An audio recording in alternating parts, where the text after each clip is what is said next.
Order. Welcome everybody to this oral evidence session of the Education Select Committee. This is the second of two evidence sessions that we are holding as a committee on the topic of screen time and social media.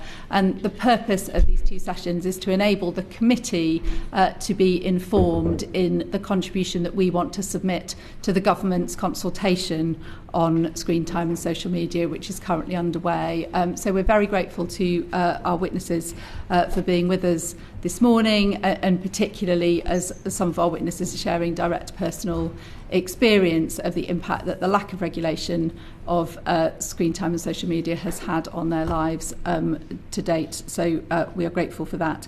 I will invite our witnesses in turn to introduce yourselves to us this morning, and if you would make any relevant declarations about the funding that you or your organisation receive for the work that you're doing in this area. I hope you'll understand why transparency on that is important for this debate. I'll start with Rani Govender, if that's okay. Thank you. Good morning, everyone. I'm Rani Govender. I'm an Associate Head of Policy and Public Affairs at the NSPCC, and I lead our Child Safety Online team. On the financial matter, at the NSPCC, around 85% of our income comes from supporters. We also receive funding from corporate partnerships, trusts and statutory sources. In terms of our research and work into Child Safety Online in particular, we're supported by the Oak Foundation, whose support funds a substantial part of our research in this space. I also want to note that the NSPCC has a corporate partnership with Vodafone. This partnership helps to support our funding our resources to professionals and some of our youth participation work. It does not fund our policy research into Child Safety Online, and it has no impact on our policy development in this space. Thank you very much. Esther Ghey. Hi, my name's Esther Ghey. I'm the founder and director of the Brianna Ghey Legacy Project. With regards to funding, we receive funding from I knew I was going to struggle with this one. Philanthropic sources, along with public fundraising, and also local business support in Warrington. Thank you very much. Andy Burrows. Good morning. I'm Andy Burrows, Chief Exec of Molly Rose Foundation, and thank you for facilitating me appearing virtually. MRS funding comes from three main sources.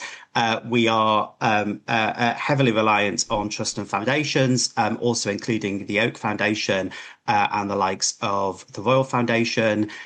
We also are reliant on public fundraising and individual donations. And I would draw to the committee's attention that we've received funds from two anonymous donations, and there have been media reports linking those to Meta and Pinterest. I'd just like to offer some additional context on that as much as I can, because the committee might be aware that there has been attempts to question our independence and also to impugn at times the motives of the foundation and the family in respect to the ongoing debates. So what I would say is that Meta and Pinterest were the two companies that the coroner in Molly's inquest ruled played a direct contributory role to her death. The family have been clear that they would not ever want to benefit financially as a result of Molly's death, and that instead of pursuing legal action, the family want to pursue change through the Molly Rose Foundation. So I hope that gives you some context on some of that reporting. Thank you very much indeed. I'll begin our questioning this morning with a question for Esther. You founded the Brianna Ghey Legacy Project in memory of your daughter and launched the Phone Free Education campaign following her murder in 2023. Can you tell the committee about the role that harmful content online played in your daughter's death? Yes, so I'll start by telling you how it actually impacted the last 2 years of her life. So Brianna really struggled with her mental health, which was a result of her smartphone addiction and social media addiction. She was self-harming, and she had an eating disorder to the point of where she was hospitalised due to the amount of weight that she lost. It was after her death that I found out that she was actually accessing content online that was encouraging her to do this. She was increasingly isolated due to her being excluded from school because of her phone use. She could not put a phone away. She would refuse to put a phone away. She would go to the toilet to film TikTok videos. She would be texting other children in class. And because of this as well, she also she wouldn't engage with health professionals or other youth groups either. So there was times when I tried to get her involved in youth activities outside of school, such as there's an organisation called TAGS, which is a trans and gay youth organisation in Warrington. She went a couple of times and she refused to engage, and then she went back home into a room completely isolated and on social media to the people that were doing her harm in the first place. And just to say that Brianna's case is not isolated. I've been working closely with the NASUWT, and their members are increasingly telling us that social media is a key factor behind worsening behaviour in schools, with 59% in their 2025 survey identifying it as the main driver. In secondary schools, around 2/3 of teachers say it affects pupil behaviour, and even in primary schools, nearly half report the same, despite children being below the age of consent for most of these platforms. Teachers are also saying that children arrive tired and irritable, struggling to follow the rules and finding it harder to communicate. Many also link excessive social media use to loss of interest in learning, and warn that disrespectful and sometimes cruel behaviour that young people see online is becoming normalised in how they treat each other. Is it okay for me to read 3 quotes from teachers as well, quickly? They're only short. Yeah. Sorry, I don't want to take all the time. So 2 are from secondary schools and the 3rd is from primary schools. So pupils feeling extreme social pressures, pupils with extremely low self-esteem and constant reliance on positive feedback via social media. Students go down rabbit holes and end up on sites that offer detrimental advice, spread hate and misinformation. And this is one that really stood out to me. Children are watching violent and sexual behaviour on the internet. This behaviour is being seen replayed in schools. The number of pupils displaying sexualised behaviour has increased hugely. I teach 6 and 7-year-olds. So it's not only me, it's not only Brianna who has been impacted by this, but it's every child in our country. Thank you very much for that. So you might have seen that last week we had some of the social media companies in front of us, and we'll be hearing from another one later this morning. Do you think social media companies are doing enough to protect children from online harms? No, and I don't think that they're admitting that there's online harms or that their platforms are addictive. So, yeah, complete lack of any moral responsibility. Thank you. And you published a statement this week, Esther, about your engagement with the government, or lack of engagement with the government, criticising the Prime Minister for not having met with you. Could you just tell us this morning what difference such a meeting would make to you at this time? It's not just for me, it's for other bereaved families as well. So I think I have 13 other families that have signed the letter. I have met Sir Keir Starmer prior to him becoming Prime Minister, and I think that it would be really useful for him to hear from bereaved families about their experiences to really understand what is going on in his country, in the country. Thank you very much. And we'll go to Peter for our next question. Thank you. Thank you. Andy, the Molly Rose Foundation campaigns for the removal of harmful content from social media following the tragic death of Molly Russell in 2017. Can you tell us how harmful online content contributed to the circumstances surrounding Molly's suicide? Yes, so Molly was 14 when she died in November 2017. It took almost 5 years for Molly's inquest to take place. That was largely because of delays from tech companies in providing information. But we know that Molly had been algorithmically recommended substantial amounts of harmful material, including content that promotes and glorifies suicide. We know that she was exposed to at least 2,000 posts on Instagram in the 6 months before she died. In reality, that figure is likely to be far higher. The impact was really cumulative in nature. And as someone who has subsequently spent time on accounts opened in the guise of a 15-year-old, I can tell you that, kind of that content being bombarded so that your feed is post after post of material that is recommending suicide, promoting suicide methods, promoting self-harm, or feeding a sense of helplessness and despair is deeply claustrophobic. So Molly's death, and at the inquest, it was ruled that social media played a not insignificant contributory role in Molly's death. It's the first time that we're aware that a coronial court has made that finding a fact.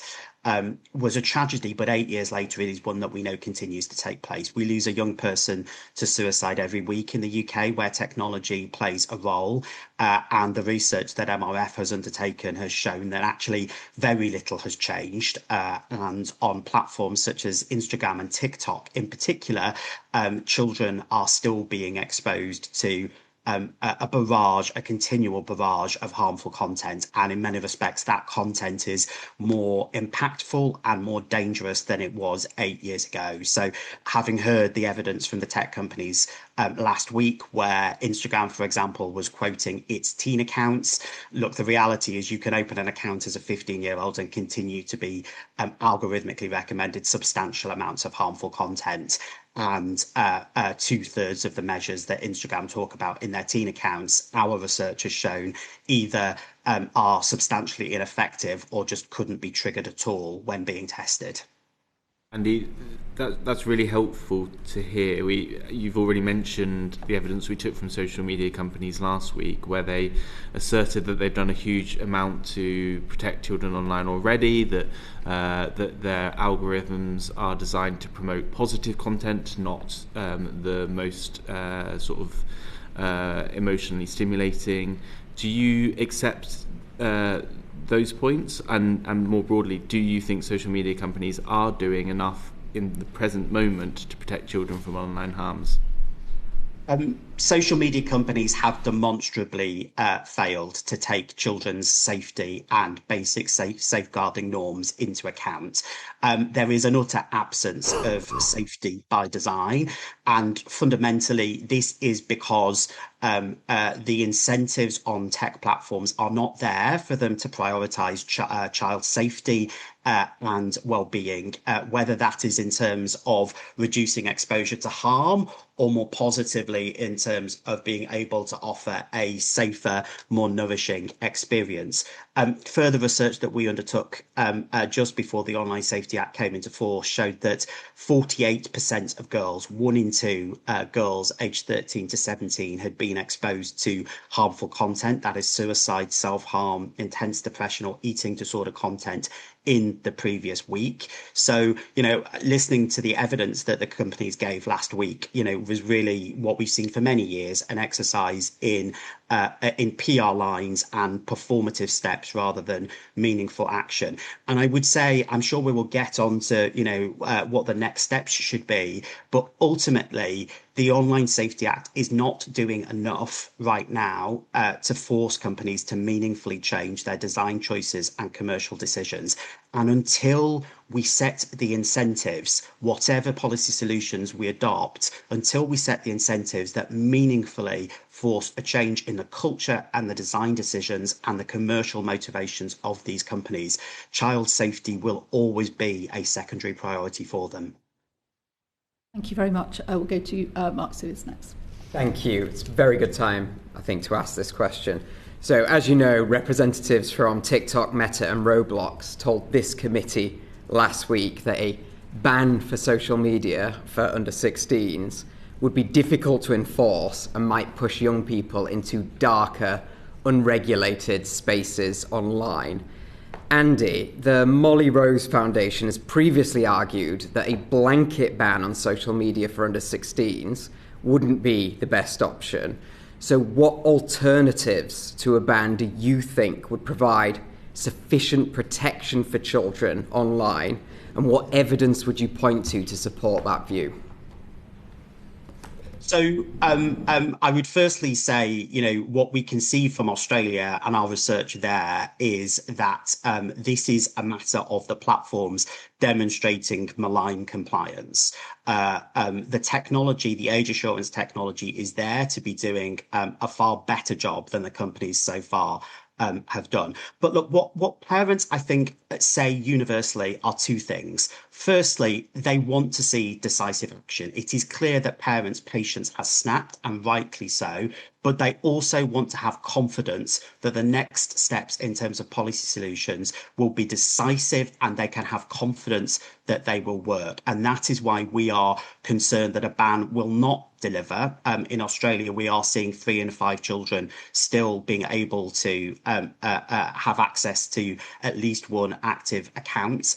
Half of children say that they don't feel any safer, and 1 in 7 children say that they feel less safe. So look, for us, the reality is that, if we cannot have confidence that a ban will be watertight, then children will continue to be on these platforms. And until and unless we make sure that these platforms are safe by design, then the reality would be that children would be continuing to come to the same harms that we see now. The algorithmic recommendation of harmful content, child sexual abuse and grooming, which continues to escalate markedly. Understood. So it is only if we can fundamentally shift the incentives on platforms so they have a clear overarching responsibility that we can see meaningful action being taken. And look, what I would say, and what we've been calling for, is we are talking about some of the largest and most cash-rich companies in the world. So the Online Safety Act in respect of suicide and self-harm content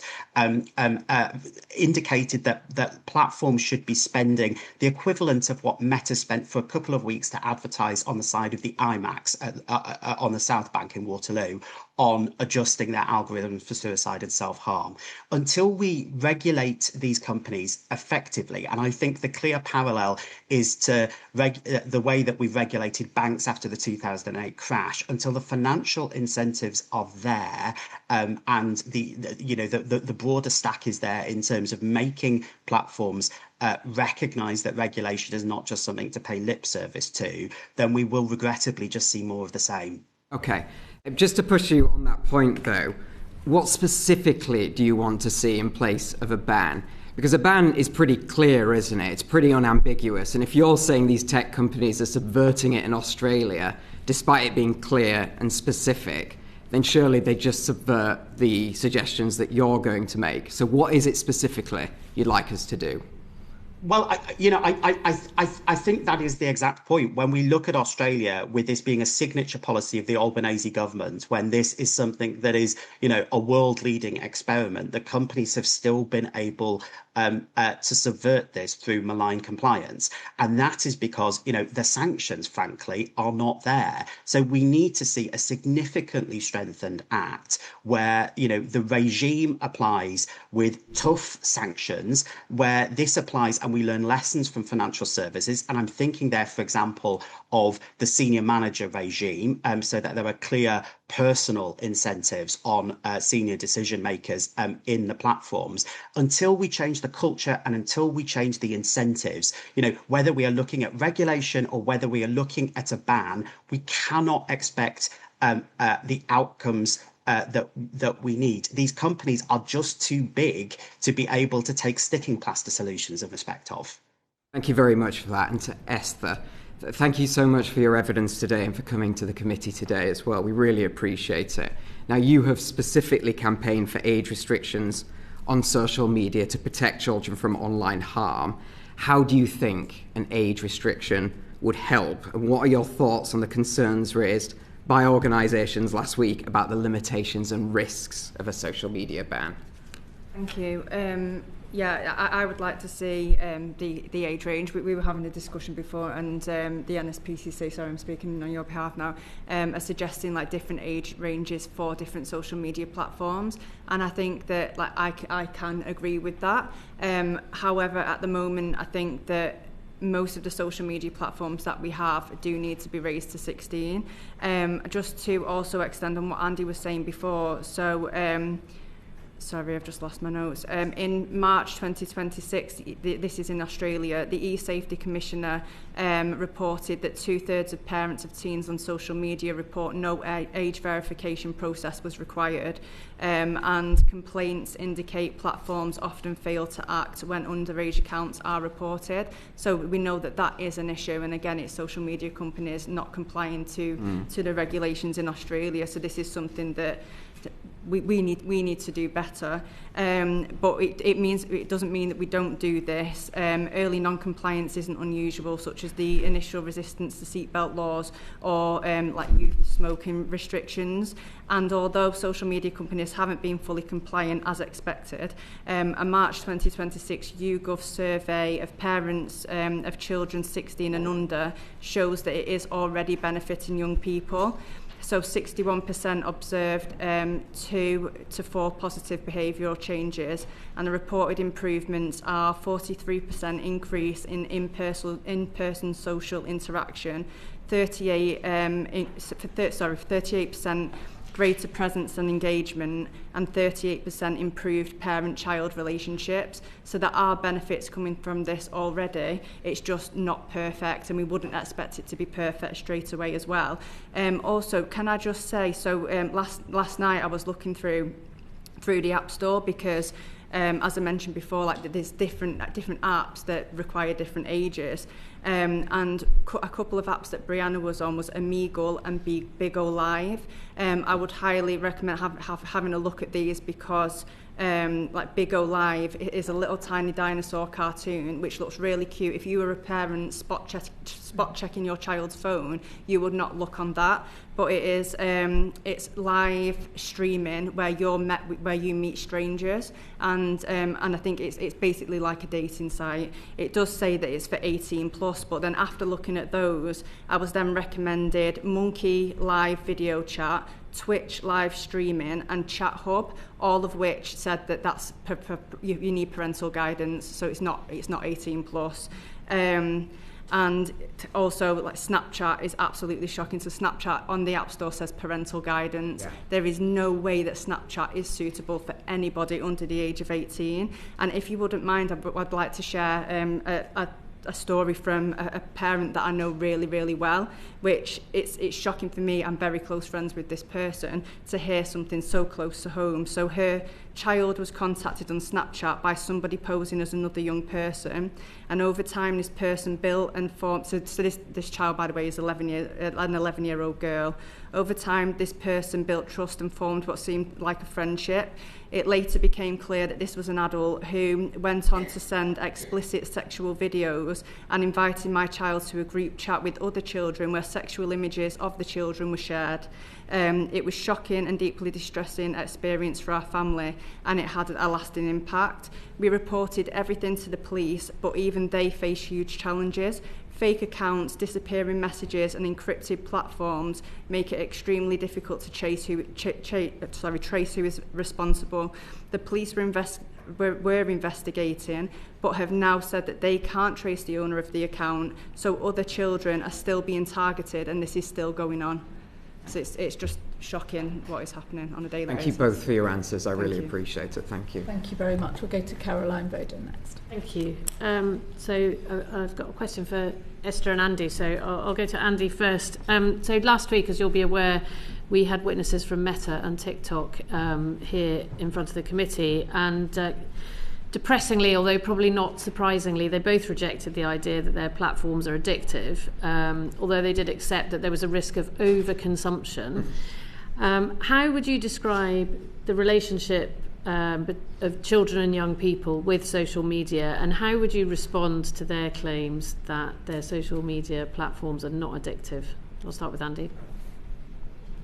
Look, the relationship right now is exploitative. The evidence obviously is mixed about population level harms, but I think in essence, we're probably looking in the wrong direction, because where we should be focusing is on intent. And it is very, very clear that platforms like Instagram are built on a business model that is engagement based, that is designed to keep eyeballs on screens for as long as possible. And in that respect, there is no differentiation between the experience for teens or for adults. So these are platforms that are inherently driven by personalized algorithmic recommendations.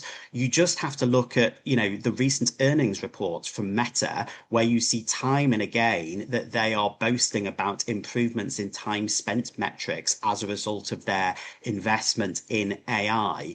The idea that they are not building these platforms to maximize time spent and to try and ensure that these are addictive is frankly absurd. And, again, I think it speaks to the lack of incentives in place that platforms are continuing to be able to build platforms that are addictive by design, and then to have the chutzpah, frankly, to come in front of your committee and deny the glaringly obvious. Thank you. Esther? Exactly what Andy said, yeah. I don't have anything else to add. Okay, thank you. Thank you. We'll go to Darren next. Thank you. And my questions to Rani to begin with. The NSPCC has said that a ban on social media for under 16s is preferable to inaction, but you've stopped short of supporting a kind of statutory ban. Could you share what the key reasons are for that position, please? Yeah, absolutely. Thank you very much. So at the NSPCC, just for context, we are, of course, deeply concerned by the harms that children are experiencing online. In 2024-25, Childline delivered over 3,300 sessions with children and young people about the harms that they are experiencing online platforms. It is clear that the status quo is not working and urgent change is needed. What we are proposing at the NSPCC is something that we do think is more ambitious and, importantly, is more comprehensive than a specific social media ban. We want to see the introduction of risk-based minimum age limits so that we have new, clear criteria and standards which set out what a service must comply with for it to be 13 plus, for it to be 16 plus, and actually what cannot be available and accessible for children at all online. This is similar to the approach that we take in gaming, for example, and with films. And in those sectors, I think we've recognised that the breadth of what children can see and experience in those spaces means that we have to think about a child's age and their stage of development in terms of what they can access.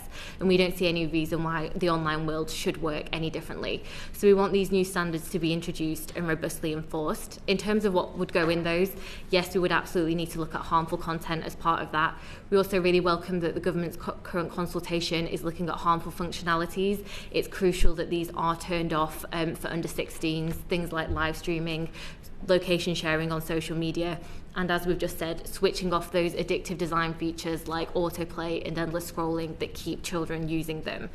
Like I've said, we want this to go beyond social media. I think it would be a shame in letting children down if the only focus at the end of this consultation was on the harm on social media, because absolutely we need to address that, but we need to go further. We need to look at gaming, messaging apps, AI chatbots, and making sure that whatever clear standards we end up with in terms of what age-appropriate experiences should be, that we're applying those across the online world. I guess this approach can be summarised as we want to incentivise safety, but where services cannot meet these strict standards, they should not be able to offer their services to children. And if I may just to finish, I think something that's really important here when we're talking about the bans and what is going on across the world at the minute is it's really important, and we really welcome the focus on what age should children be able to go and online and to do certain things. But there is no yes or no, on or off answer here. All the approaches that are being taken across the world look a bit different. In Australia, they've got a broad definition of social media, but compliance is really focused on 10 services. In Denmark, they've taken an approach where they're setting it at 15, but saying that there is parental consent so that children can go online younger. In Indonesia, they've got a definition of high-risk platforms, so they look beyond social media, and they're focusing compliance on 8 companies. What I mean by that is that we have an opportunity in the UK to think about how we can be as bold and ambitious as possible for children, to look across the online world and all the harms that children are experiencing and put something in place which reflects the risks that children experience now, but is also future-proof and can react as new risks and new services emerge over time. Thank you. I mean, I think we have to recognise that some of this is a matter of language. I mean, take location sharing for example. A restriction on location sharing is a ban on location sharing for certain people. It's just that some people react to the word ban as being more sensationalist. So I think that's probably worth noting. But I mean, you've outlined a number of other measures, and I think most people who are arguing for one measure would accept that there is no single one which will solve the issue. So how are you, if indeed you are, confident that other measures than a statutory ban will be more effective than a ban? So I don't see our position is in opposition to the discussions around a ban. And I think it goes back to my point around what other countries are doing is there is no option of a ban here. I think whatever the government chooses to do in terms of, and they made it clear last night, there will be restrictions at the age of 16 on children's experiences online. That is going to require some definition and in terms of where do we draw those lines. And I think what we're advocating for is that we should make those expectations really clear. We do think some things, like you say, should be banned for under 16s, like location sharing or live streaming. But also we do think there is space to have safer online services for children, and where we can incentivise that safety, we support that happening as well. So we're certainly not in opposition to strong restrictions coming in on what is harmful for children, and like you say, a lot of that has become semantics. What we're saying is there is no easy route out of this. This is complex, and the enforcement measures that come with it will have to be really robust. And what we want to see is the government really grasping the challenge with both hands and putting something that's comprehensive in place. I don't think this is an either or. I think it's about looking kind of across these measures and really pushing services to stop offering these harmful functionalities and services to children, but where they can be made safer, making sure that happens as well. Just on the issue of effectiveness, a quick supplementary for Andy. The MRF put out your response to the first few months of the Australia ban, and your conclusion was that the Australian social media ban is not effective. Is that a hasty conclusion to come to after 92 days? And actually, isn't it a matter of perspective? I mean, your own figures say that in those 92 days, 39% of users are off completely, and by platform most of them have halved, and in one case it's reduced by 60%. Some might see that as actually quite an effective thing to achieve in 92 days. So do you have any thoughts on that, the kind of how strongly you've gone in with this is not effective, so we can only look at other things?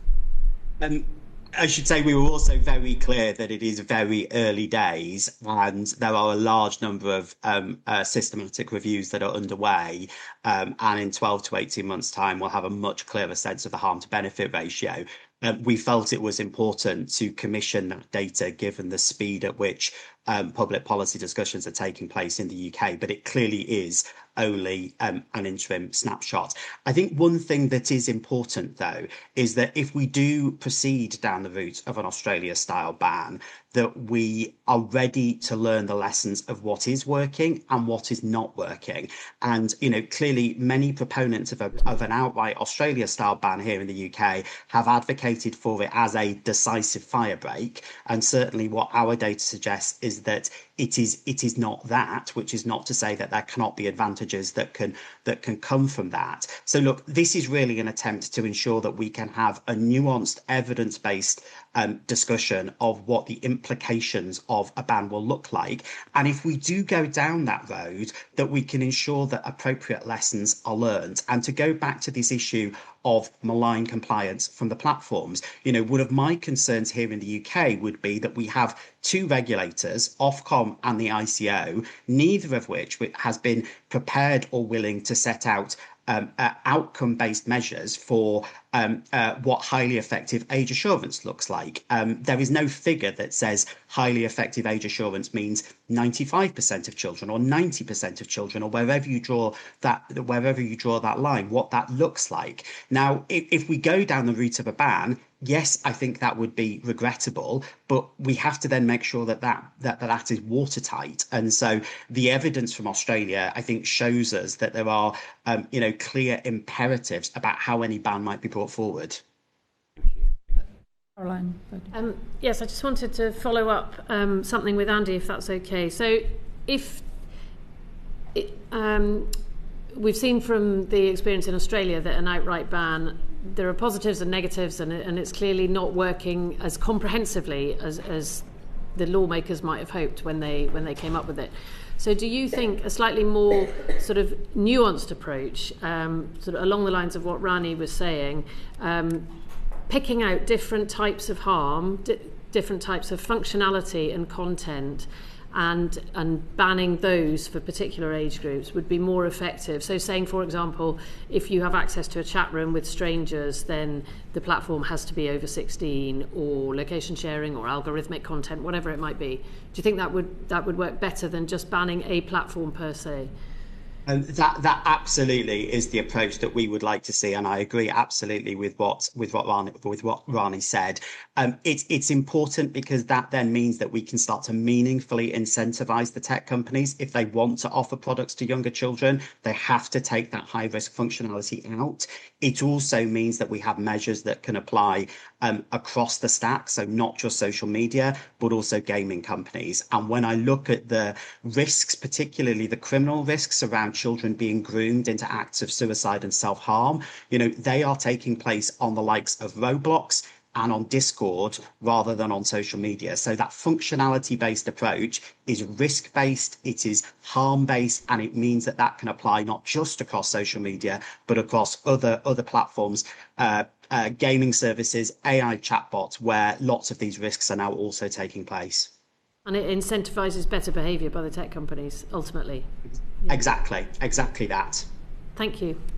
Thank you. We'll go to Serena. Thank you, Chair. So following on from some of the previous questions, let's take this opportunity to hone in and focus on the Australian government's social media platform ban for under 16s, and obviously give all the panel an opportunity to give their views. So we have heard, even in this session, some contradictive and inconsistent data that's coming out of Australia at this moment in time. We've heard that children are finding it relatively easy to circumvent the ban. We're hearing that 2/3 of young people are still accessing some form of social media, and yet we're hearing that over 60% of parents are reporting positive behavioural changes with their children.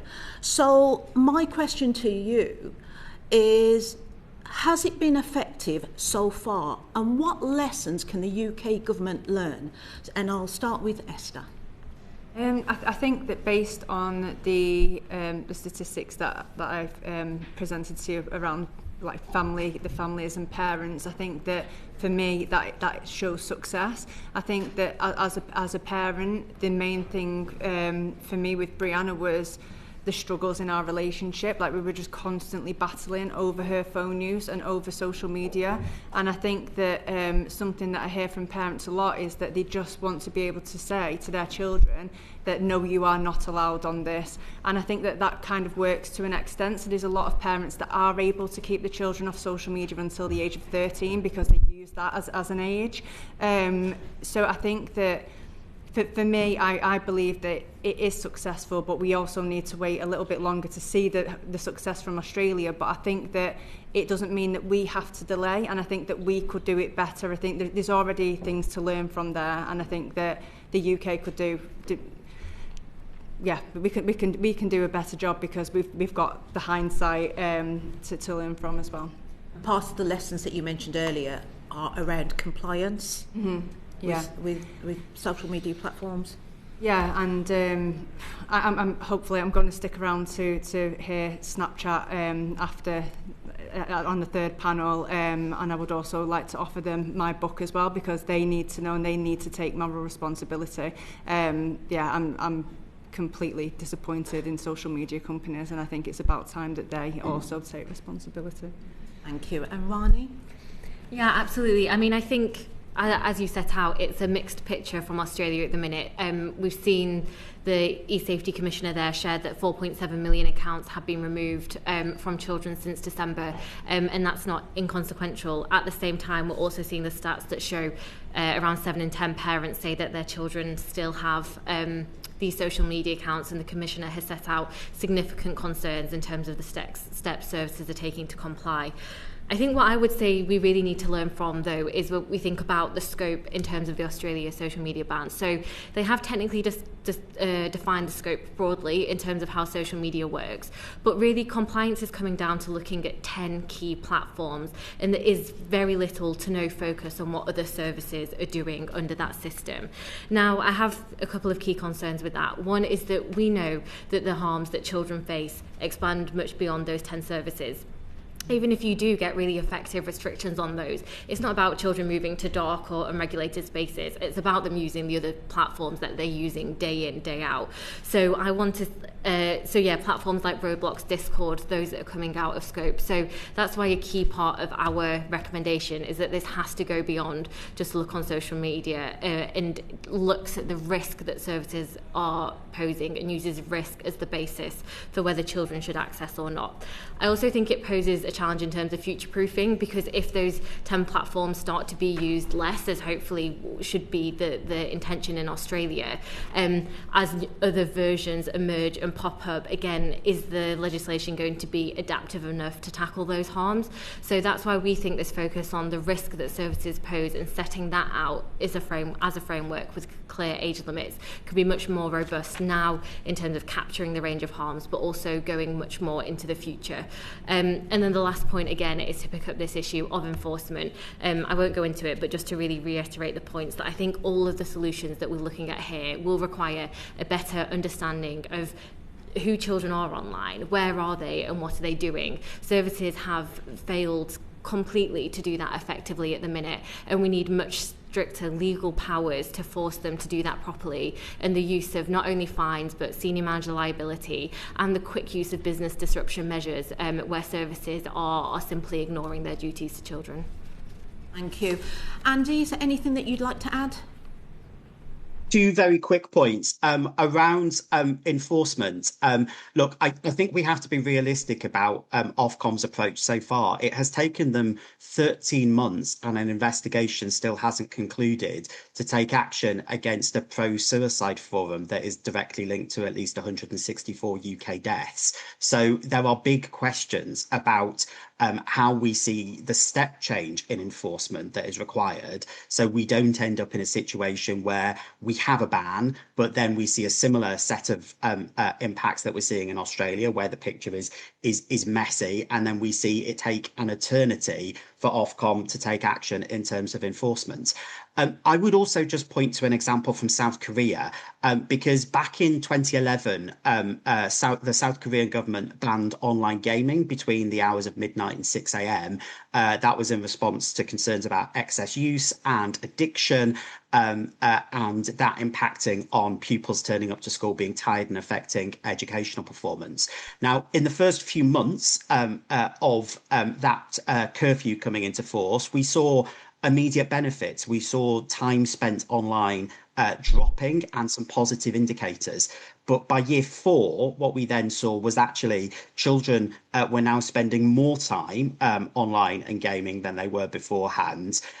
Internet addiction had decreased by just 0.7 percentage points, and the average child had benefited an extra 90 seconds of sleep. So I think we need to be very clear that if we go ahead with a ban, we need to be open-minded about its limitations. We cannot conclude that this is a magic bullet, and we need to recognise that the impacts may improve over time. We may see benefits over time, but we may also see those benefits start to ebb away, as we've seen with South Korea. So, we need to monitor this, and I think it's why, just assuming that a ban can achieve everything would be misplaced.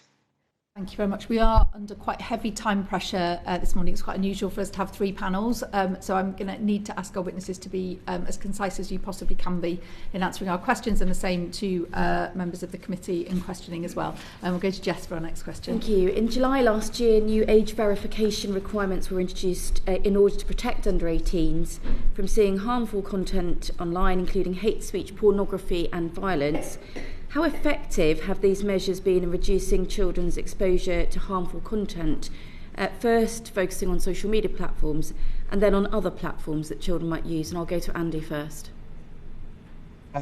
Thank you. Yeah, look, I think so. We can see there's highly effective age assurance at 18, and then age assurance to determine the age of children beneath that age. We can see that there clearly have been real gains around age verification at 18, and that is very welcome. I think our concern would be that then we are not seeing age assurance being deployed effectively when it comes to identifying children who are beneath 18 in order to offer them a suitable and age-appropriate experience, and then to ensure that we're seeing compliance with the codes of practice. And this comes back to the fact that we have regulators, both Ofcom and the ICO, that are very, very reluctant to put a number on it. And in the absence of clear outcome-based measures, wherever you draw that line, but a line needs to be drawn, then we don't have a focus, and it means that we're seeing a very messy picture. Okay, Rani. So Ofcom have reported from the looking at pornography sites that the use of age verification, when they looked across the major sites, did lead to a drop in users accessing those sites, and it's very fair to assume that some of those users will have been children. So I think, as Andy says, with those hard measures we are seeing improvements, and we also know that children are reporting content being blocked and blurred and so on social media. I do think it's not going far enough in terms of the efficacy though, and I think something this really links back to is how services themselves are assessing the risks on their platforms. Ofcom have been transparent around the fact that services are not taking their own risk level seriously enough, and so as a result the measures, the Online Safety Act allows for very strong mitigations to be put in place, but at the minute that's not happening, and it's coming back to the point that services aren't accurately assessing the risks on their services. So we have seen improvements where age verification is being used, we have seen some of these really significant changes happening, but it does come back to the issue of enforcement and how companies assess their own risks so we can get the right mitigations in place. And obviously we've heard a fair bit about VPNs and other workarounds being used by children to bypass age verification requirements. To what extent do you think that this is happening at scale, and how should we approach the issue of VPN use? Well, again, if we look back to this date in July when these restrictions were brought in last year, there was a lot of discussion about VPNs. There was also a huge use of these age checks. On the day that the restrictions came in, it was estimated that well over 5 million age checks took place. And data that the likes of Internet Matters and others have collected since suggests that VPN use has remained consistent by children in this time, and that there hasn't been a serious spike. I think it's really important that data protection and education and support for children continues to monitor and look at this, but I would say the general evidence suggests there's not been a huge use.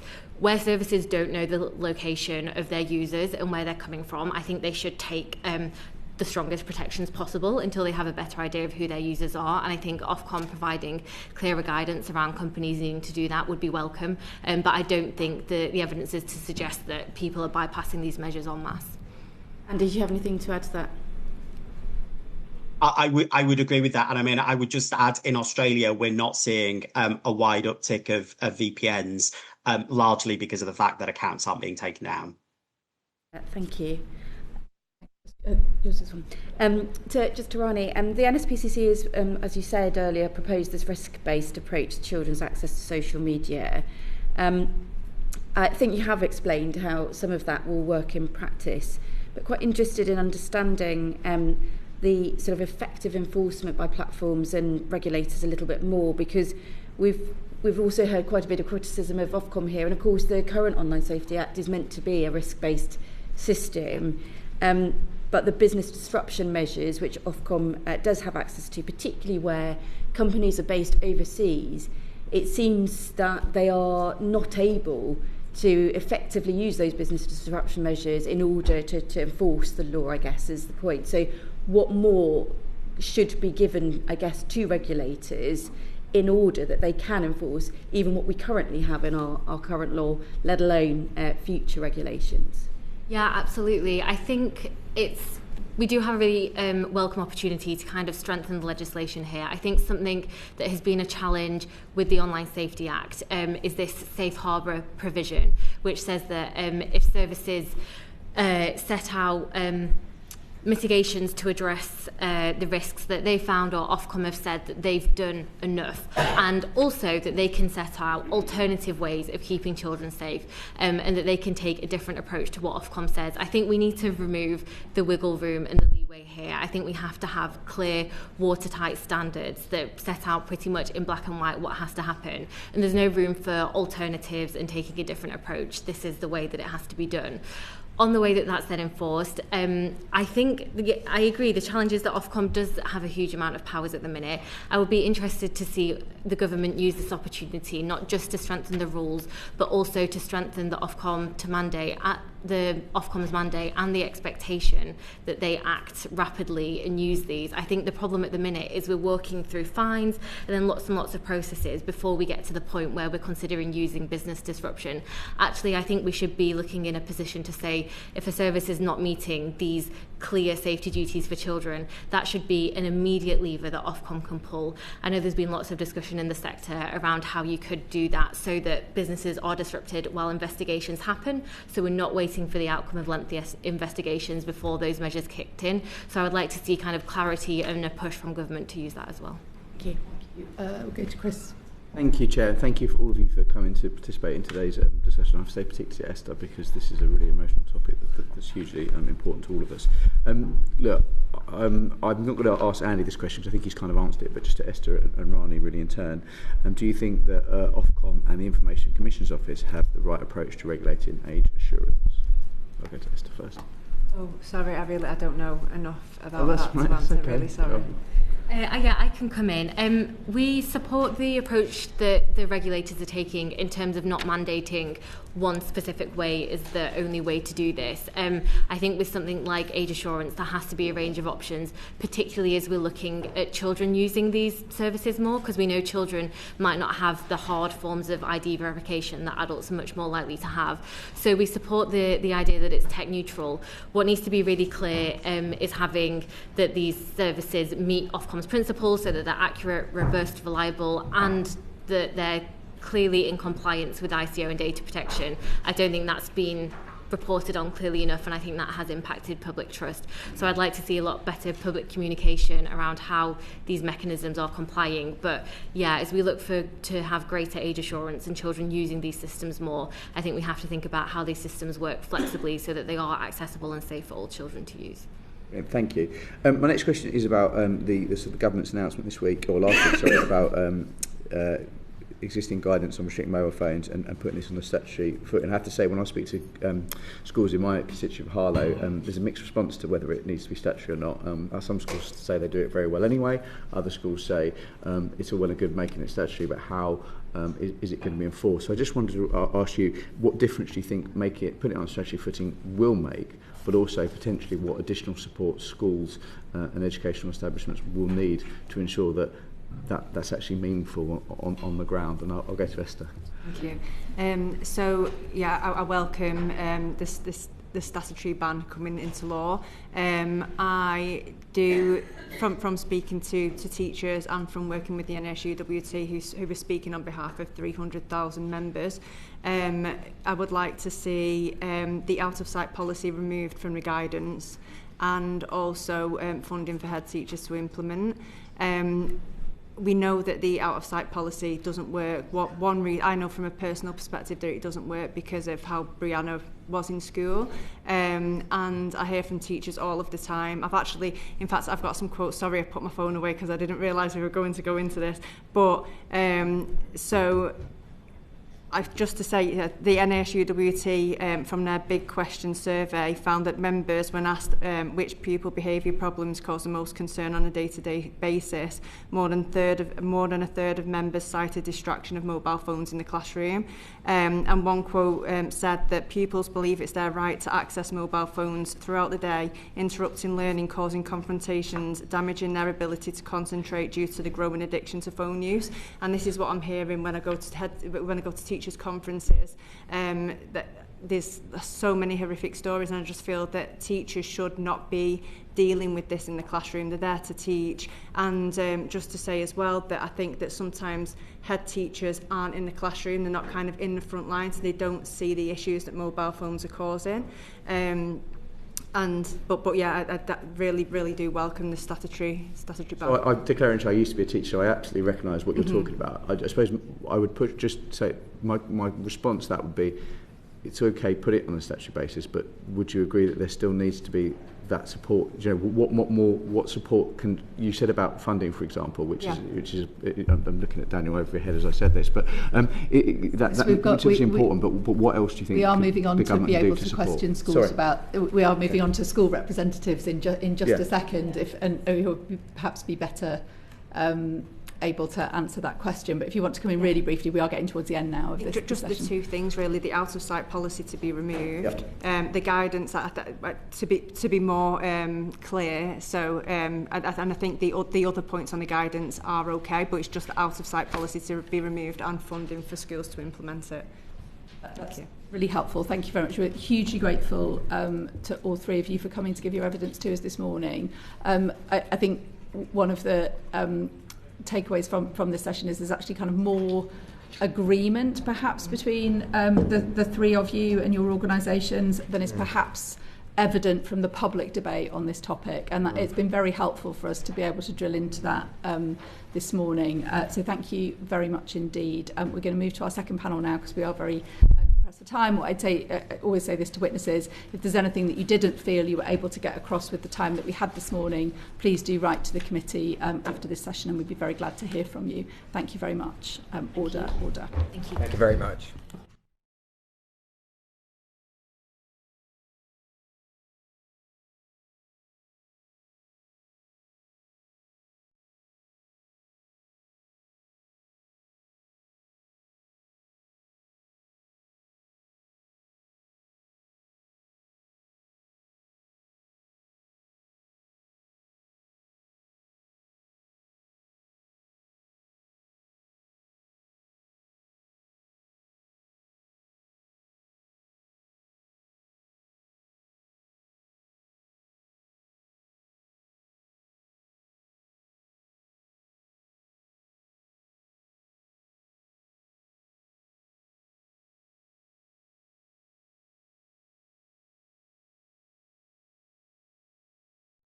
Welcome back to the second panel of our session this morning on screen time and social media.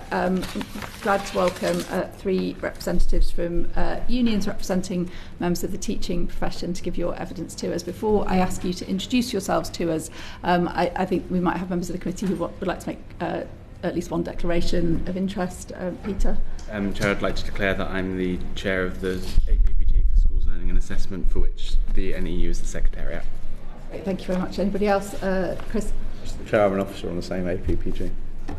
Declare that I was a paid member of ASCL, NEU and NASUWT in my former life as a teacher and deputy head teacher.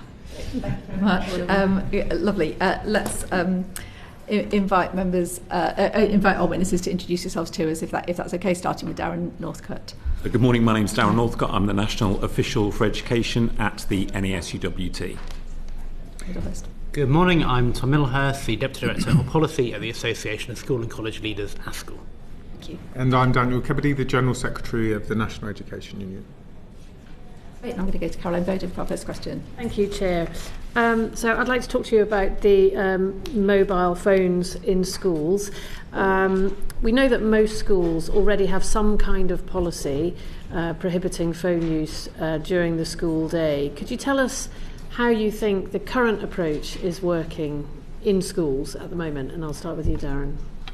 I think currently our feedback is that it's variable. So in some schools it seems to be working well, and in others it doesn't. And this, I think, in part comes onto the issue around whether the guidance is statutory or non-statutory. And I think the fact the guidance is non-statutory sometimes causes problems in those schools that would like to enforce perhaps more restrictions on mobile phones and connected devices, but don't feel confident enough because the statutory underpinning isn't there. So I think in terms of the experience, it varies. I think our judgment is that statutory guidance, and we just saw the announcement from the government, that statutory guidance would provide further support to schools in making sure that they have appropriate restrictions on access to mobile phones and other devices during the school day. But I think to answer your core question, it's variable. In some schools they have good practice, but in others I think it's less effective. Thank you. And Tom? Yeah, no, I'd agree completely with what Darren said. The effectiveness of those policies is variable because of that ambiguity around the status of that guidance, and I don't think that's sometimes helped by the government. So, recently in January, the Secretary of State wrote to all head teachers saying that she wanted all schools to have due regard of that non-statutory guidance. Now that letter went to head teachers at sort of 6 o'clock in the morning. Later that afternoon, the DfE were putting on webinars about the new app for Year 11s to download their results in the summer, which you can only do if you scan a QR code that your teacher has access to, that you must have your mobile phone out in the school at some point in the school day to be able to access. So there's a lack of alignment there between different, in the same department, but between the government, and I think that in itself creates confusion.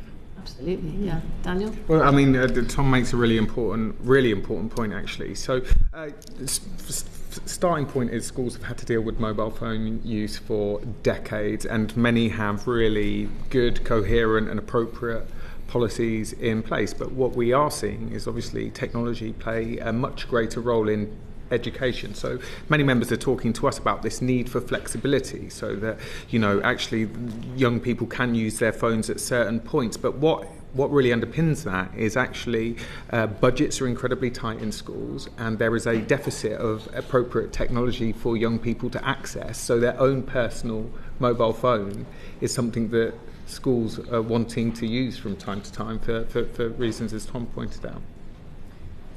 Okay, thank you. So going back to what you were saying, Darren, about the guidance becoming statutory. So quite a lot of schools have a not seen, not heard policy. So put it in your bag, turn it off, pretend it's not there, don't get distracted by it. Don't look at it in the break, don't look at it at lunchtime, just carry it around all day in your bag. Now, I personally, if somebody told me to do that with my phone all day, I would find that a bit of a challenge not to look at it. So, I don't think that's the most effective way to do this. But a head teacher in my patch said to me yesterday that the fact that it has now become statutory would make no difference at all. He could still carry on doing the put it in your bag, not seen, not heard, because actually that was still within the letter of the law, and so nothing needed to change. So do you think that the government have gone far enough, or do you think they should actually have specified that phones should be taken off, phones should be handed in at the beginning of the school day and given back at the end of the school day, rather than being carried around in bags? I think that's exactly right. So making the guidance non-statutory, changing the guidance from a non-statutory guidance to statutory guidance is a step in the right direction, but maybe it's worth leaving the bunting in the loft for now, because I think there are other steps that would need to be taken. So that guidance, that non-statutory guidance, which will be made statutory, I think one of the issues with that is that wasn't developed in consultation with certainly trade unions or with the workforce more generally. So it doesn't necessarily reflect the reality that the head teacher in your constituency was talking about. So statutory guidance is important because it provides that kind of consistent underpinning, but it's what that statutory guidance says and doesn't say, which I think is the key next step. Anybody have anything to add to that? I think our members would welcome a degree of flexibility in how that statutory guidance is implemented. Yeah. And I think we would say where not seen, not heard policy is already working and has been working for a long time, it would seem foolish to have to change that policy and potentially to invest quite a lot of money in pouches or whatever if that is working. And we might come on later to the role of Ofsted in all of this, but there is a process by which Ofsted can check whether a policy is effective or not. Now, of course, if it transpires that policy isn't working and pupils are going in and checking social media whilst they're allowed at break time and lunchtime in the toilets, that's obviously a problem. But if it is effective, then actually there doesn't need to be that investment to go further than that. And that is a role, I think, for the inspectorate. Okay, thank you. Daniel, anything to add? No, nothing to add. No, I agree with your point, though, about them being expected to use tech and then not have tech. It is quite confusing. Okay, thank you. Thank you very much. Serena. Thank you. I believe that all three teaching unions have have welcomed the statutory guidance, but also made the point that more funding is needed to support schools, to implement measures. So what funding do you believe schools would actually need? What would this cost? And I'm very happy to start with Daniel.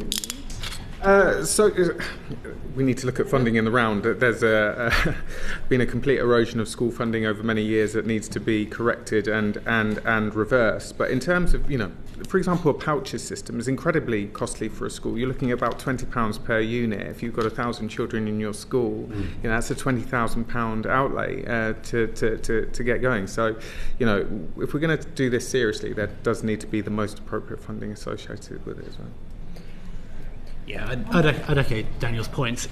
Depending on exactly what that statutory guidance looks like and the extent to which the government are clear whether not seen, not heard policy meets that new statutory requirement or not, for a lot of schools that will require investment with cash that they just don't have, as Daniel alluded to, and I agree, our members are telling us anywhere between 20 and 40,000 to implement that type of policy, which schools don't have at the moment.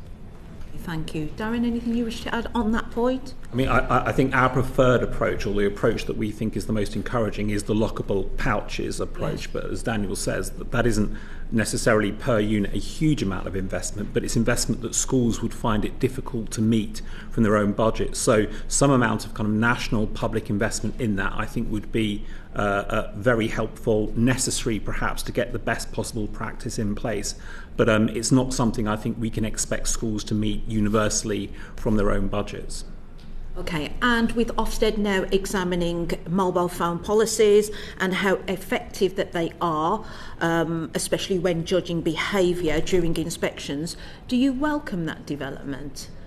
And I will start with Tom, seeing that you mentioned Ofsted earlier.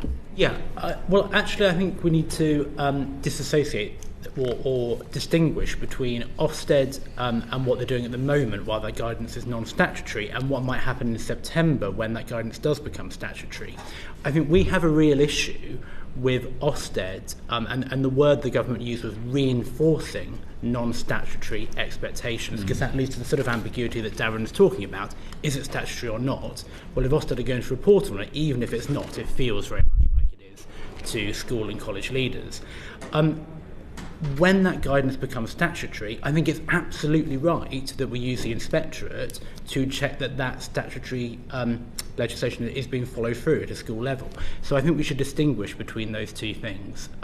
In terms of how Ofsted are suggesting going about looking at that, it seems proportionate, it seems sensible. That's notwithstanding the huge concerns we have about the current framework and the amount of judgments that Ofsted are having to make in a very short amount of time. But I think it is worth distinguishing between those two different situations that schools will find themselves in, depending when this ban comes in. And Darren? I mean, I think inspection of provisions such as restrictions on access to mobile phones and connected devices in principle is reasonable. It would be hard to argue with, but I think the practicality, I think Tom's touched on some of those points, are important to acknowledge. So, for example, if we're enforcing through what is a very punitive and high-stakes accountability regime compliance with guidance, then it's incumbent on the government as a minimum to make sure that schools are getting the support that they need in order to comply with those expectations. And I think our members wouldn't be entirely confident that that would be the case in practice. Daniel? So I certainly think that the inspectorate has enough sticks to beat schools and teachers with at the moment, if I'm being brutally honest. The issue around behaviour and social media in schools is a really important one, though, and I don't want us to be distracted from what real action needs to be taken. 95% of our members are saying that social media is leading to a real increase in behavioural issues in school. You talk to any teacher at the moment, social media is a real issue. I mean, I've witnessed, young people threatening to stab each other on Snapchat. It's a really difficult climate out there at the moment, and I think what we really do need to focus on is statutory bans, real legislation on social media for young people. Schools are largely doing a very good job in incredibly difficult circumstances. Thank you. Thank you very much. We will go to Mark next. Yeah, thank you very much, Chair. So what would each of you assess is the impact of screen time on how students interact with each other in all settings, but also how they interact with your staff? Daniel. Yeah. I mean, well, I've touched on it. It's an incredibly difficult climate out there at the moment to be a teacher, but also to be a young person. Young people at the moment are spending around 35 hours a week on social media, and the content that they are viewing is, so it's just like a job, online. The content that they are viewing is extreme, it's misogynistic, it's racist, it's homophobic. We have done an experiment through our campaign Big Tech Little Victims to get a copy of it, an algorithm experiment. Within 3 minutes, young people are witnessing they're witnessing extreme content. They're getting exposed to extreme content, one piece of extreme content every minute they are scrolling. We are absolutely insane to think that does not shape their interactions with each other and with teachers. Female teachers in particular are experiencing a huge increase in misogyny, misogynistic language. What young people, particularly boys, are experiencing online is completely distorting their views of women, sex and relationships. And, we should be all alarmed. Yeah. Yeah, no, I'd echo exactly what Daniel said. And I think the key point is that both with the social media ban, whatever that looks like, and with the ban on mobile phones in school during the day, young people are still going to access this content at some point in their lives. So schools are also having to navigate how they prepare young people when they do see that content, how they navigate that, how they respond to it, how they use kind of digital literacy to make sense of what is harmful content, where extreme views might be being expressed. And so as well as the day-to-day consequences of accessing that, schools are thinking about how they can prepare young people in the future to meet those challenges. And so it's not just a case of kind of behaviour and attitudes, it's also about actually the skills of understanding that content and making sense of it. Understood. And Darren? I think Daniel and Tom's points are very well made. I think one point that our members raise as well is this idea about the amount of screen time that young people are having. So there's screen time outside of school, but there's increasingly screen time in school as well. And to what extent is school, or can school be, to some extent, a haven from just endless screen time, whatever the nature of the content, just being in front of a screen rather than doing things, if you like, offline in the real world? That's something that I think is an important debate to have, particularly around what our curriculum looks like and what teaching and learning looks like in schools. I know there's a live debate about the policy, I think, that's been adopted in Sweden in respect of the changes that they've made to their curriculum. Whether that's right or wrong, I think it's too early to say. But I think that is an important part of the debate. How much time do children spend during a day not looking at a screen, doing something worthwhile that isn't screen-based? I mean, I was going to come to this question later on, but I'll ask it now because it follows on beautifully from there. So as a former teacher, and I declare that I was a member of Daniel and Darren's unions, as a former maths teacher, I found some of the homework platforms incredibly useful. We've been talking about harmful algorithms this morning. Well, I can tell you some useful algorithms that identified what students weren't good at, gave them content to improve on that, and just kept giving it to them week after week until they got better. But of course, that meant that they were spending time on screens at home. So how do we reconcile then the fact that the statutory ban is coming in to stop phones being in schools with the fact that some of these platforms are genuinely helpful to our students? How do we reconcile that? I think that's a really good point. I think it's difficult. I don't think there's a straightforward answer to it, because there are, of course, online platforms that are incredibly useful for young people, particularly educationally. I think part of the answer is thinking about a child's day, if you like. What is a child spending their time doing during the whole course of the day? And I think part of the solution is looking at school, making sure there are sufficient experiences in schools that aren't in front of screens. So by all means use screens, but use them in a proportionate way so that there is time for children to engage in activity, to engage in learning that isn't on the screen. It's structured and formatted in a different way. So that's not to discount the importance of those platforms. They are important, but it's also to make sure we have a balance between that kind of learning and other forms of non-screen based learning.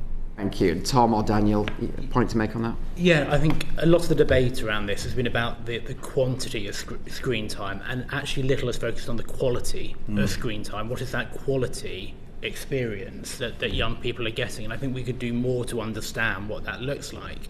And it's why I think Rani's point in the previous panel is so important, that taking a risk-based approach to some of these platforms not only future-proofs what might happen later with different tools, but it does allow for those quality tools, those quality apps that do help young people learn, that do foster a sense of belonging for some people.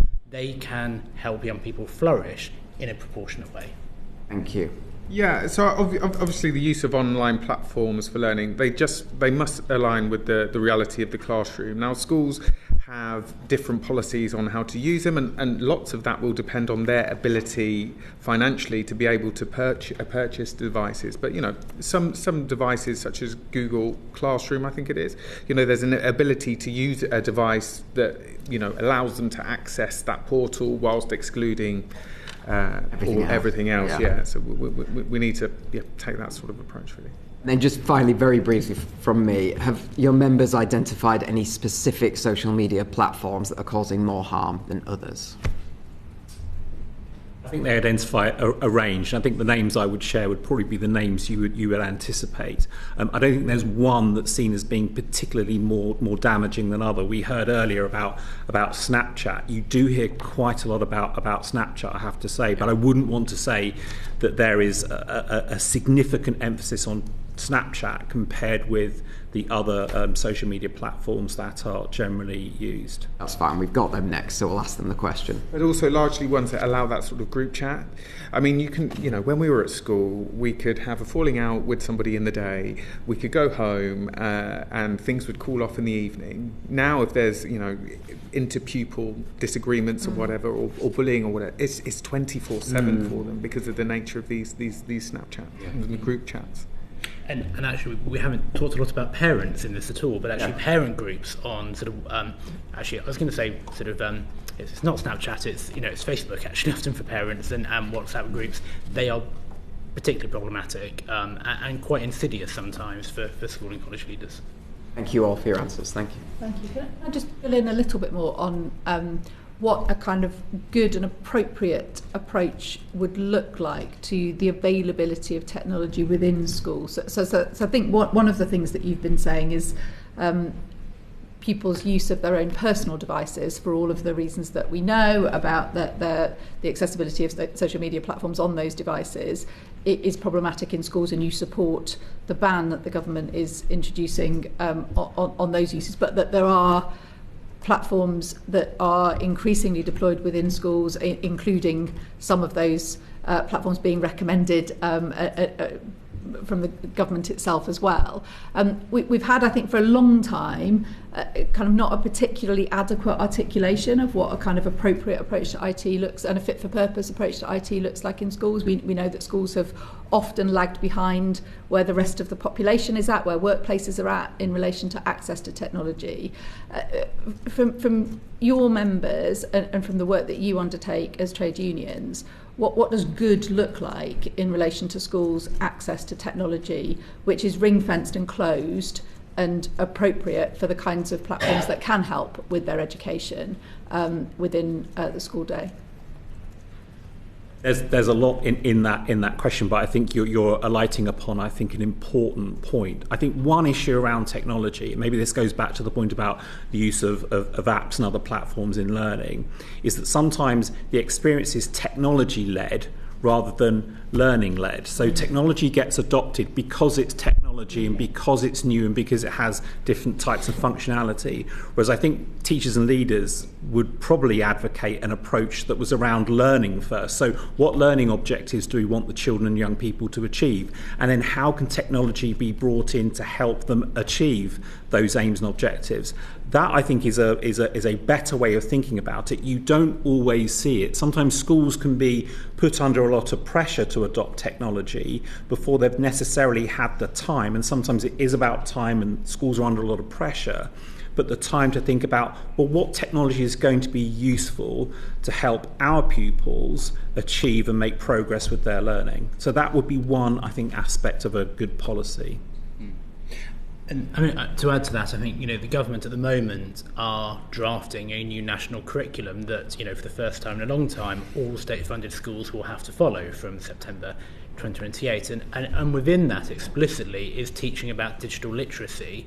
And again, I think once we establish as a country, what all young people will learn about digital literacy, then we can follow on with what are the best tools to help them learn that. Exactly as Darren was saying. So again, the committee might want to look at the implementation of that curriculum when we have that published Easter next year. Yeah, I've got nothing to add. Yeah. Thank you very much. We will go. So, did you want to come in? No. Okay. In which case, we'll go to Chris. Thank you, Chair. We've heard a lot about some of the quite extreme things that young people see online, the harmful content and misogyny, which is really, really disturbing. I visited a school in my constituency a couple of weeks ago, and one of the girls raised her concern about disinformation online, and that can sometimes be very obvious, the things we spoke about, are obvious to us, but sometimes it can be quite subtle as well. And you've touched, Tom, about digital and online literacy education. I declare an interest. I'm also a maths teacher, or was a former maths teacher, and I worry about giving teachers more to do, putting more on their plate and not taking anything off. But do you think there's more that schools need to do in terms of digital and online literacy education? And I think about dealing with that understanding of bias and understanding of that disinformation, even if it's sometimes quite subtle. And also, do you think teachers are currently equipped with the right knowledge and training? And equally, I would say, when it comes to, for example, political disinformation, the confidence to talk to young people about that. Because I think from my time in school, I was very careful to be politically neutral for obvious reasons. But that in itself is a skill that you need to have as an educator. So I'll go to Darren first, and I'll go on. Again, there's an awful lot, I think, in that issue. I think it's important. There are certainly issues around political impartiality, so that's a statutory duty on schools to make sure that everyone working within that school is politically impartial. I think most people would think that is right, that schools should be political impartial spaces. But then within that context, you've got to think about how you address those really important points around disinformation. I think you're right about children and young people being exposed to that information and being concerned about it. I think our concerns, though, would reach beyond the child and young person population to the population as a whole in terms of disinformation and its impact on our society.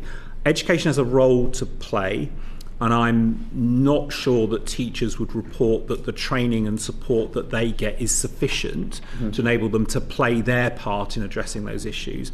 However, I think one consistent message that you would get from teachers and leaders is that schools can't solve on their own all the problems of society. They're not isolated from it. They reflect the societies within which they're located. So as part of a strategy to address the pernicious impact of misinformation online, I think schools have a role to play. Maybe they're not supported as much as they should be to play that role, but it's important to look at, well, what other policy levers do we have to address what is a really profound issue? Thank you. So in terms of digital literacy, and particularly actually our members' confidence to educate around disinformation in particular. We surveyed our members on this issue. About 1 in 10 primary teachers in particular, they feel that they lack the confidence to teach about that effectively. So there does need to be adequate training provided and funding associated. Was that 1 in 10 feel confident or don't feel confident? Don't feel confident. Do not feel confident in delivering lessons about how to discern misinformation online. So we do have to consider that and bring about appropriate investment and training. And, I mean, on that point around sort of disinformation, I mean, two things occur to me. One is, for the first time, citizenship is being put into the primary national curriculum. We really welcome that. We think that's good. But in terms of the support that schools will need for that, I don't think that's been recognised yet. But, so the national curriculum will be the first step in setting out what we want young people to learn. There's a huge amount to do in terms of the implementation of that. Yeah. I mean, the other point around disinformation is I'm looking forward to reading the inquiry that the committee that Mr. Swallow chairs is doing on schools preparing young people for votes at 16, which I think will touch on some of this in a really useful way. Thank you. Thank you. Thank you very much. We'll go to Darren next. Thank you. The government's now published some guidance on screen time for children under the age of 5. So just wanted to get a sense of how necessary you think that is and what impact it'll have on children, particularly thinking about when they come to start school. Maybe start with Darren. I think it's helpful. I think you'd rather have it than not have it. So I think it's a step in the right direction. At the very least, if it's encouraging families to talk about screen time within the home, how much time are very young children spending in front of screens, do we have that balance right? I think that's helpful. I think it would be really interesting to see what the impact of that is and whether the government is planning to monitor and perhaps research what the impact of that is on families. But I think my sense would be that this isn't just an issue for the very youngest children, it's an issue, as I think we were touching on earlier, for older children as well. So developing that guidance in a way that means it's applicable to maybe older children is something that should be thought about. I think the issue is, particularly when children are reaching school age, that it's helpful for the government, it helps make better policy if you engage with teachers and leaders in terms of what that guidance should look like. I think it would be a shame to develop guidance for school-age children on screen time outside of school without gaining the expertise and the knowledge and understanding of teachers and leaders in what that guidance should look like. So yes, it's a good step, and there may be other steps that can be taken, but maybe there are other things that can be done as well. Yeah, no, absolutely. I think we really welcome that guidance. We would like to see it used in a really practical way, being given to all parents as part of the bounty pack they get given when they become new parents. We think that the fact that Sure Start centres, over the last sort of 20 years were decimated was a real shame. With the government's commitment to introduce new Best Start centres in life, I think that's really positive, and actually not just producing this guidance but engaging parents with that guidance, show them how they can use it. If they already have children, show them how they can implement it retrospectively, which we know is a big problem, because if a child is used to screen time, taking that away from them is harder than starting from scratch. We think that's all really positive. Yeah, of course, it's very useful. Needs expanding. Your average 12-year-old is spending 21 hours a week on a phone, and according to the OECD, 70% of 10-year-olds already has a smartphone. We do a state of education survey actually, and we survey thousands of teachers, and particularly in early years, actually what's coming back is this concern for the under 5s around their parents' smartphone and online time. That because of that, they're having less. These under 5s are having less interaction, less time outside, and more exposure to inappropriate content, particularly if there's an influence of older siblings in the room. So what's the ideal role for schools in all of that? Because you're mentioning the kind of contextual factors of parental use and early intervention and education, from Start through Best Start, family hubs and so on. What do you see as the kind of optimum role that schools can play in that jigsaw of support? Well, that's a really important question. We spent a lot of time previously just talking about technology in schools, and I think it was Darren who might have made the point about schools being a haven from technology and screen time. I think that's something that we should pursue. In fact, I worry about a direction of travel, in essence, where you have state-funded schools that are quite technology heavy, but those who go to the fee-paying schools in environments that are quite technology-like, but they have lots of arts, creativity. So I think what's emerging is quite a class-based issue, to be honest. I think also schools are very much the interface between families and government policy. So schools inevitably have a role in sharing that information and sharing that guidance and making sense of it. The key point that we would need to make is if government wants schools to play that role, they've got to fund them to do that. We talked a bit about Ofsted earlier, and as Darren said, and Daniel said as well, already there are so many sticks with which Ofsted can beat school and college leaders. We don't want this to become yet another one, and for it to become an expectation that schools do play this function in society and then hold schools accountable for that without adequately funding schools to perform that. I think if schools are developing their approaches to helping children apply more critical thinking to screen time and what they see online, schools also spend a lot of time engaging with parents around what children are learning in schools. And I think that might be, as I think Tom was saying, a helpful way in which parents can learn what children themselves are learning in schools. And I think that maybe could help prompt the kind of conversations within families about, well, how much screen time are we accessing? What's the quality of that screen time? Do we need to think about as a family how much time we're spending in front of screens? It could be a helpful contributor to those useful conversations that families might have. Just finally for me, but briefly, Darren, you mentioned that there's talk of guidance for older children, for fives. What would be top of your list for what should be included in that guidance for that phase of life, if you like? I think one of the key messages that I think schools, when it goes back to what we were just discussing, what schools would want to develop on the part of pupils is that kind of critical thinking around what am I seeing? Can I believe it? How do I test it? How do I explore alternatives to the view that's being presented to me online? I think those basic principles of what good digital literacy looks like should certainly inform schools' approaches, but I think there are certainly very transferable principles from that school context to guidance that might be provided for parents and families. And Darren, anything different that you would put top of the list? Well, I think that focus not just on the quantity, which is very much in the guidance for younger children, but the quality of the guidance, the screen time as well. Yeah. Nothing to add. Thank you very much. Can I just ask about the relationship that screens and mobile phones play in your members' relationship with parents at the moment? So we can talk about guidance and we can talk about statutory ban and a whole range of policy changes that the government is introducing, but ultimately it's your members who are on the ground negotiating with children, negotiating with parents about what is in the best interest of children.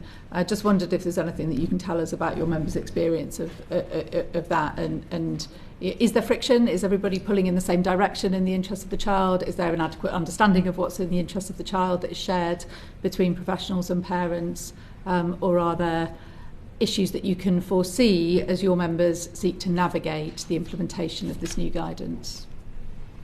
Part of the discussion that schools have with parents around access, let's say access to mobile phones and other connected devices on site, is around why such restrictions are being put in place. And I think some of the work we were just talking about in terms of engagement with families, encouraging conversations about mobile phone use and social media access within families is part of helping families engage with this maybe in a more constructive way than you sometimes see. I don't want to overstate that, but it does sometimes happen. But I think that statutory guidance is really important in supporting those conversations, because schools are able to say to a parent who maybe is pushing back against restrictions being placed on access to mobile phones and connected devices on site, a school would be able to say to that parent, but this is a national expectation. There is no school in England you can go to that will permit what you're asking us to permit. That's very helpful for schools, and it's certainly something that some schools have raised with us as a barrier to encouraging parents to support what the school is doing rather than challenging it. And I think further to Darren's point, I mean that's the guidance around mobile phones in schools, but because there is no guidance on screen time for older children, as Darren was talking about, lots of schools will write their own guidance for parents on that. They'll talk about sort of being secondary ready, being school ready, not having mobile phones in the bedroom at night. But that's them writing that, drawing on research, drawing on evidence. But again, if they could point to guidance coming from the government to say, look, this is not just us saying that, this is everyone, and we can help you implement it as a school, that would be so much more useful than every school doing their own thing. I mean, I've got nothing to add. Parents and schools, I think, want it on a statutory footing to just take pressure off everyone. Thank you very much. We will go to Serena now. Thank you. So, would your members support a ban for social media for under 16s? And what would you say regarding the argument of at the age of 16, young people will face that cliff edge, they're likely to just have exams around the corner. So yes, if you could share your views, starting with Daniel. Yeah, so I think it's around 90% of our members would support a ban of social media for under 16s. Obviously, their experience of social media, young people having access to it, is incredibly detrimental to young people and to their experience as teachers. I mean, what exists at the moment is like a Wild West in which we have big tech giants harvesting young people's attention in the pursuit of profit. And our members would absolutely like to see this ban. I mean, our frustration actually is that this is something we could have led the world on, and we are behind the curve on real action on big tech. So I hope that we can see things move at much more pace. Thank you, Tom. Yes, we welcome the ban, but not a ban alone. We don't think it's enough. I think there is a genuine risk that when the ban comes in, that we see it that, okay, that's been done now, we've done that ban. And it's almost a get out of jail free card for these tech companies. It's got to be a ban and something. And I think we are more interested in what that and is. It's all the stuff we've been talking about. It's that risk-based approach that Rani talked about. It's the literacy and the education that comes around all of that. But we can't think that we get a ban through Parliament and then that's done. Thank you. And Darren. We've recently adopted a policy that supports a ban on access to social media for children under the age of 16 for some of the reasons that we've just heard and were discussed in the previous panel. I think one issue that is often raised in this context, and it was a balanced decision. I think the union looked at both sides of the argument and understood that some arguments against our position had some force. But I think in the final analysis, that does seem to be the most appropriate and effective way of protecting children from some of the harms that we've heard about. One issue that I think sometimes gets raised, and it's not an irrational point, is there a cliff edge? So children aren't accessing social media until the age of 16 and then suddenly they're able to access it. I think that argument perhaps overlooks the work that schools can do. And we just talked about digital literacy, becoming more confident and more effective in online engagement, developing those skills and that understanding through education. So it's not a cliff edge. It's not you don't know anything about social media, you're then 16, you're then completely exposed to the whole world of social media. What you're doing before children reach the age of 16 is hopefully helping them develop the skills so that when they have the ability to access social media, they have that toolkit that enables them to do so and keep themselves as safe as possible. Can I just pick on one? Because the cliff edge argument, I think, is a nonsense. There's a cliff edge at 18 when children are able to access alcohol. Yeah. We don't serve them wine, little doses of wine at lunchtime to get them used to it. What we can do is, of course, teach them about social media, but we need that digital literacy space.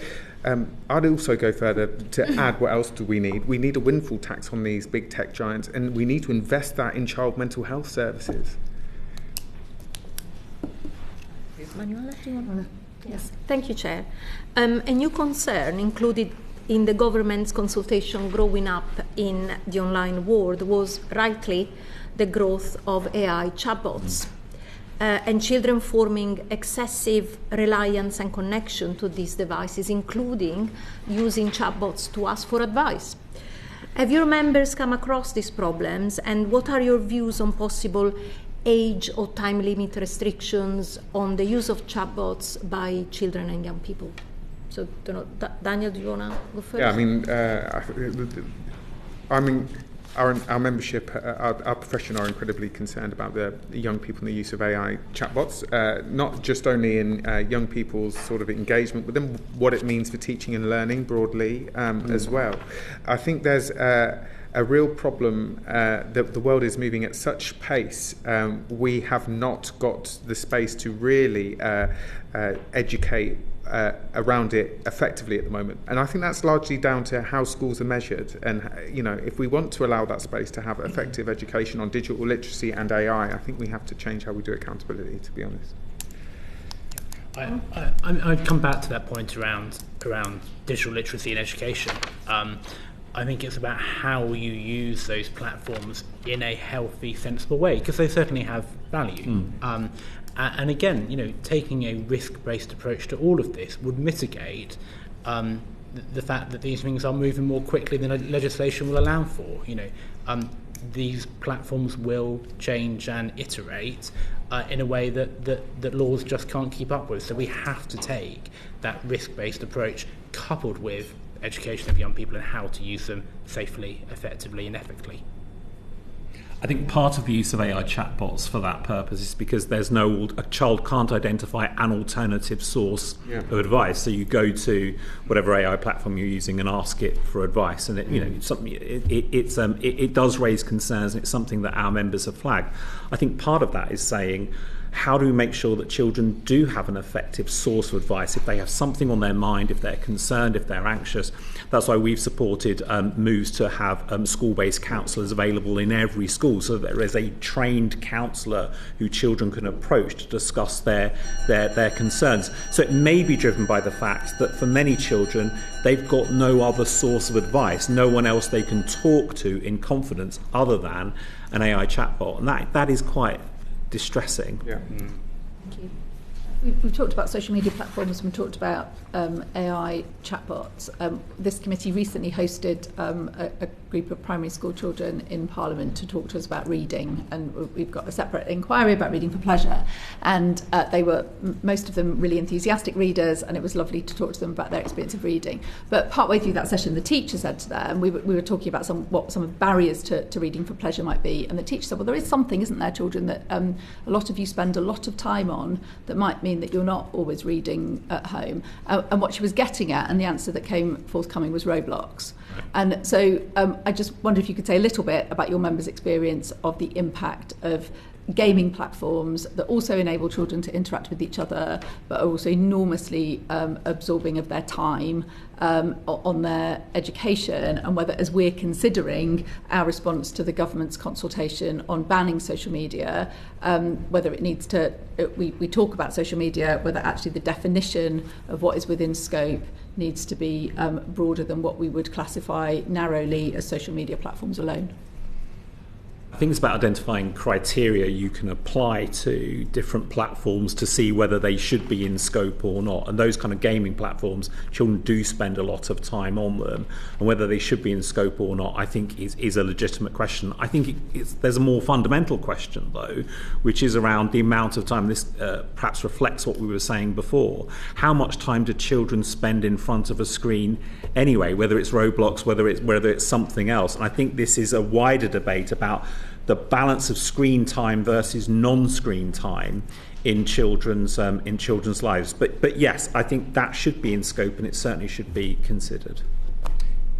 Almost certainly, yes. I mean, we don't want to end up in a situation like Australia where they're just looking at 10 platforms and only those 10. It has to be broader than that. Yeah, absolutely. Bring it into scope. Yep. Young people, particularly accessing things like that at a much younger age, where there is, also very little regulation or control. Thank you. That's really helpful. We'll go to Peter. Final question. As well as speaking to hundreds of adults in my constituency, speaking to my local schools, I've also tried to speak to as many young people as I can about this issue. And I think what strikes me whenever I do speak to young people about this, they actually raise huge concerns about social media and their own consumption of it themselves. Yeah. And whilst, I think the balance of those supporting a ban is probably slightly less strong in that age group, it's fair to say that they nevertheless do have concerns. But they also raise sort of issues around their rights to access information, the freedom that they want to enjoy over their time and interests. How do we strike that balance between giving young people agency, supporting their independence, indeed supporting their ability to, for example, engage in current affairs, with safeguarding them from online harms? Those are always balanced judgments with any kind of rights frameworks. If you take, for example, the United Nations Convention on the Rights of the Child, and know a lot of those provisions are engaged when we have these discussions around balancing children's safety versus their rights.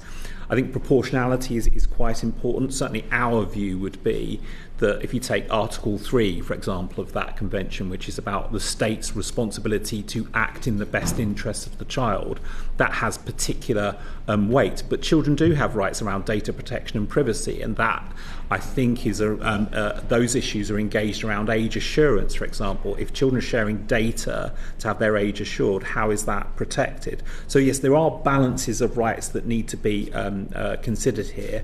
But I think to some extent we haven't placed enough focus on that fundamental duty in the UNCRC, in the Children's Act 1989, and in all subsequent legislation, that the first consideration has to be how do we keep children safe and how do we protect them to a reasonable extent from harms and risks. You're referencing there the digital age of consent, which is at 13 at the moment, but obviously it's fairly clear that social media platforms frequently allow or don't sufficiently block young people from accessing the services. And I wonder there's a legitimate question around whether that age of consent was identified in a different world to the world that we're living in now. Nothing to add.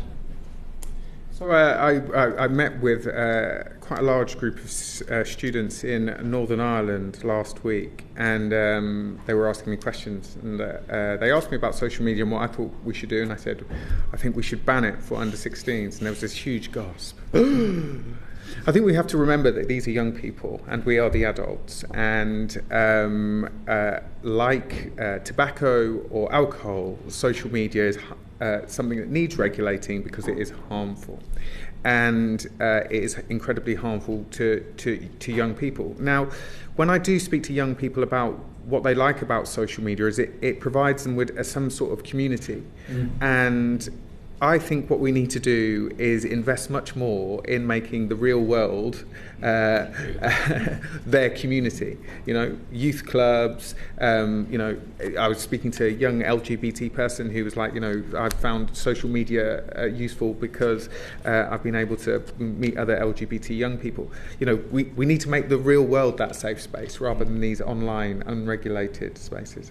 Specifically on that point, because it's something as a gay man who grew up at the start of the social media age, myself, it's something I think about a lot. There are challenges around creating that vision, particularly in rural and less connected communities, for smaller groups of individuals, young people who are questioning their sexual or gender identity, for example. I take the point that you're making, but is that always realistic and achievable? So I know of a number of schools that sort of have LGBT clubs and so on. I think I would welcome that. Youth clubs have been so eroded. I mean that was one thing that was fascinating about Northern Ireland. Actually, is that it was they still, all those young people still went to a youth club on a night time. We don't have that in England and Wales largely, and these are the spaces we need to create for young people rather than these isolated, atomised online worlds. Thank you very much indeed. It's been really interesting for the committee to hear your evidence this morning. We would love it if you have any further thoughts or anything you weren't able to convey to us this morning. If you'd write to the committee afterwards, that would be great. I'm going to suspend the sitting now and ask members to be back shortly before 11:45 so we can start promptly with our third panel at 11:45. Order.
Order. Welcome back to this third panel this morning of the Education Select Committee's evidence session on screen time and social media. We are unusually hearing evidence from three panels of witnesses this morning, and the third panel is just one witness from Snapchat, and the reason for that is that the witness was unable to attend the session that we held last week, where we also heard from other social media platforms. So we are very grateful to Jacqueline Boucher for taking the time to join us online this morning.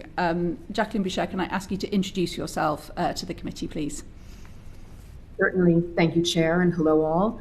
My name is Jacqueline Boucher, and I serve as the Global Head of Platform Safety at Snap Inc., the company behind the popular visual messaging application Snapchat. Thank you for convening today's session and for the committee's flexibility and accommodation given last week's unforeseen circumstances that prevented Snap from participating with the other companies. My participation was confirmed 1 week ago, and we are happy to join today and look forward to providing our perspective on these critical issues. Thank you very much. So our Prime Minister met one of your colleagues from Snap Inc. Very recently at Downing Street, along with other social media providers, to discuss children's use of social media. He told them that where social media use comes with real risks, looking the other way is not an option. Do you agree with that statement from our Prime Minister? I do. In terms of Snapchat, what is your company's assessment of the balance of harms that young people experience and encounter on your platform relative to any benefits that they derive from it? Perhaps I could start, Chair, with a general explanation. Online safety and digital well-being for young people in particular are core priorities for us at Snap. And they have been from the beginning, which is evidenced by our safety by design approach. Snap was deliberately architected differently from inception, and that was nearly 15 years ago. Snapchat is primarily a private friend-to-friend messaging service, and the majority of time spent on Snapchat is in private messaging between and among friends. So those that typically know each other in the physical world. Snapchat was designed to enhance friendships with people that we already know in real life. It's not an ideal app for meeting new people and for sharing experiences with the entire world. In the UK, we reached 23 million people, and that includes 90% of 13 to 24-year-olds. And this is critical because we know that Snap's focus on interpersonal communications plays a positive role in young people's lives.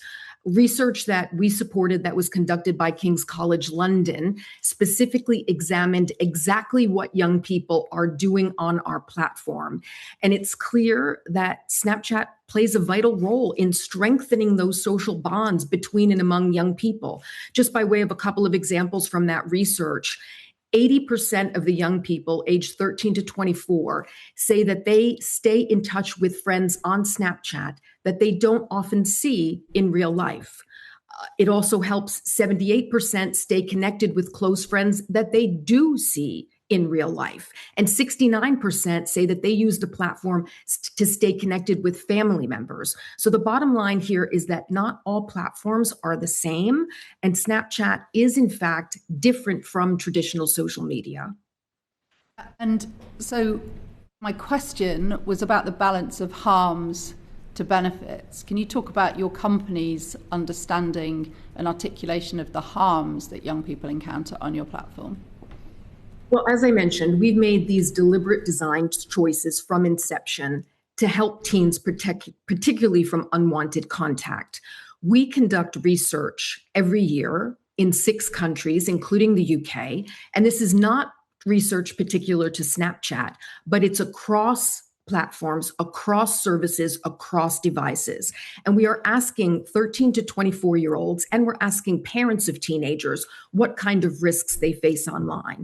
And unwanted contact is something that comes up every year in every country. So unwanted contact is what we are trying to help protect teens from. And we have several features that help with that. Particularly, we require mutual friend acceptance. So teens can't receive a message from someone that they haven't affirmatively accepted as a friend or that they don't already have in their phone contacts. And on Snapchat, friend lists are private. There are no public profiles for under 16s. There are no public likes and public followers. These prevent people from coming into our lives without invitation or permission. All of this is going to help with the issues of unwanted contact. And then I would also offer that in multiple instances, we show in conversation warnings to teens about accepting new friends, because we know that risk can come from the people that we meet and the content that we are consuming and the content that we are sharing. So specifically, if a teen accepts a friend request from someone who, for instance, they might not share many mutual friends in common with, or might be outside of their geographic area, or if someone on the platform has been blocked or reported by others for non-egregious offenses, we ask that team if they can trust this person and if they still want to be friends with them.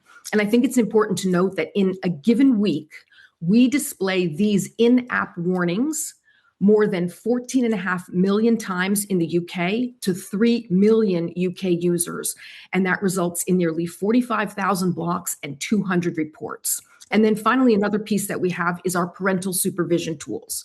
We offer parents and trusted adults visibility into who their teens are connecting with on Snapchat. Again, we know that the risks can come from the people that we meet, the people that we're interacting with, and the content that we are sharing and consuming. We allow those parents to see who their teens are connecting with and who is connecting with them in this family center suite of tools. So forgive me, I've asked you twice now about your company's understanding of the harms that young people experience on your site, and you've only spoken about the measures that you have in place to protect them. Is it therefore for us to conclude that Snapchat doesn't accept that young people come to harm on your site? But and please, could you answer the question if that's not the case? I'd like to point out the difference between risk and harm. I think anywhere in the world, in any population, there are going to be people who are up to no good, and that goes to online platforms as well. But there is a difference between risk and encountering risk and actually facing actual harm. So the risks range in our research shows anything from misinformation or disinformation to hate speech to cyberbullying to harassment to sexual harms to even suicide and self-harm kind of content being available. This is the case on all platforms, all services, all devices. And if I could just finish the one point about the parental tools, we have made available a new online safety learning program for teens and their parents, and it is now embedded into the platform in these parental supervision tools. It's called The Keys, and a lot of platforms have online safety awareness raising and educational materials, but this one is different because it is leaning in particularly to those harms that young people could face online today and some of the most challenging issues. They are on Snapchat, they are on all platforms.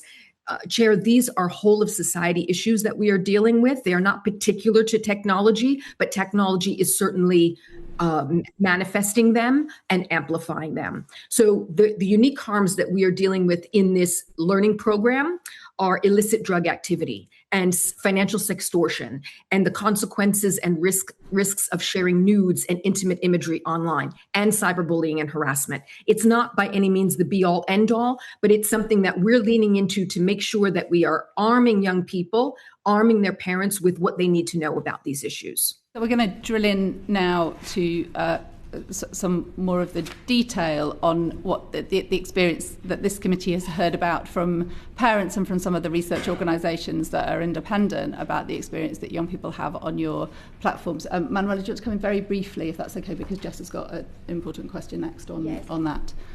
So I actually have currently, I'm dealing with a case of one of my constituents who have received disgusting, distressing, misogynist messages on your platform on Snapchat. And it was also difficult for the parent carers to actually report this as well. And I think we're gonna look into it. So for me, Snapchat doesn't feel as a safe place for our children and young people. And what are you doing then to identify this abuse proactively? And the key word here is proactively. Abuse, harmful content like the one that my constituent has been affected with, and also how do you evaluate the effectiveness of your measures if you have any? So thank you for raising the constituent matter. Our trust and safety team investigated and took appropriate actions on the count involved. Sorry, I just want to say my constituent is 13.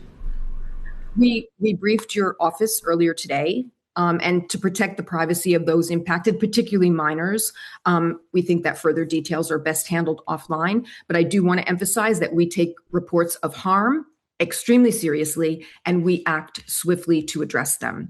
To your other question, I would note that, sadly, there is no ensuring the safety of users anywhere online, any more than there's anyone's safety can be ensured in the physical world. That's why at SNAP, we embrace these twin objectives of risk mitigation and harm reduction. We've already noted the safety by design approach that we assume from inception, and that's exactly when safety by design is appropriate. That's the exact application when a platform is being designed. We also employ proactive and reactive measures because we're determined to make Snapchat a hostile environment for any kind of illegal activity or violating activity of our community guidelines. So we have in place, as I mentioned, the cross-industry annual research. We have aggressive policies that specifically detail what is permitted on Snapchat and what is not, and they are enforced consistently. We have these innovative detection approaches because we are trying to get upstream. We are trying to confront these bad actors and identify this type of potential harm before it can become an issue. We have awareness raising and educational efforts underway that I also shared. We have these in-app warnings. We have prompts. We have tools for blocking and reporting and removing. We make Family Center available for parents and trusted adults. And we also support law enforcement in their efforts to bring bad actors to justice. And despite all of those measures that you're talking to us about extensively, young people are still coming to harm on Snapchat, and I think Jess has got some statistics that that we'd like to ask you about, the evidence that is the case. Analysis by the NSPCC, which is a major child protection charity here in the UK, which looked at police data for sexual communication with a child, offences ranked Snapchat clearly first among platforms being used. Of 2,111 offences in 2024-25, where the police identified a platform, 40% of those cases were on Snapchat. You said just now that Snap adopted a safety by design approach from the very start. If that was the case, how on earth is child sexual abuse material being asked from children being groomed to produce child sexual abuse material for offenders? How has that ever been possible on your platform if it takes a safety by design approach? And how can the parents, the public and children themselves using your platform have confidence that they can be safe in the face of this devastating data?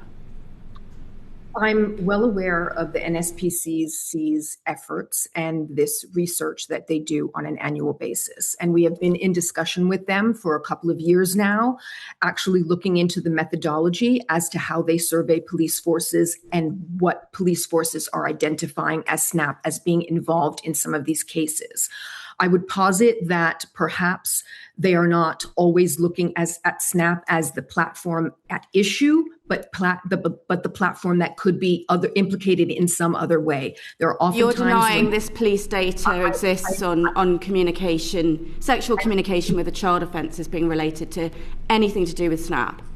I am not denying that. I'm just saying I would like a little more closer examination of the data to make sure that it is in fact what it purports to be. I'm not saying that this does not take place on Snapchat. We understand that these issues arise, and we literally heard a witness just earlier, Esther Ghey, talk about a close friend of hers whose child was invited to a forum where there were children who were nude, and that was illegal child sexual abuse material. We literally just heard it today. So even one case is too many, surely. Indeed, absolutely, 100% agree. One case is too many. So why don't you just ensure that your app, when it's used by children, is nudified by default, right? So you just ban any kind of sharing or receiving of nude pictures. Why? I mean, we know that that's technologically possible. Why don't you just put that on right here, right now? So it's just not possible for a child to do that. We have a number of efforts underway that we'll be able to share hopefully later on in the coming months or what have you. But I would like to say that there is a difference between what's going on in private chat versus the more public side of the app.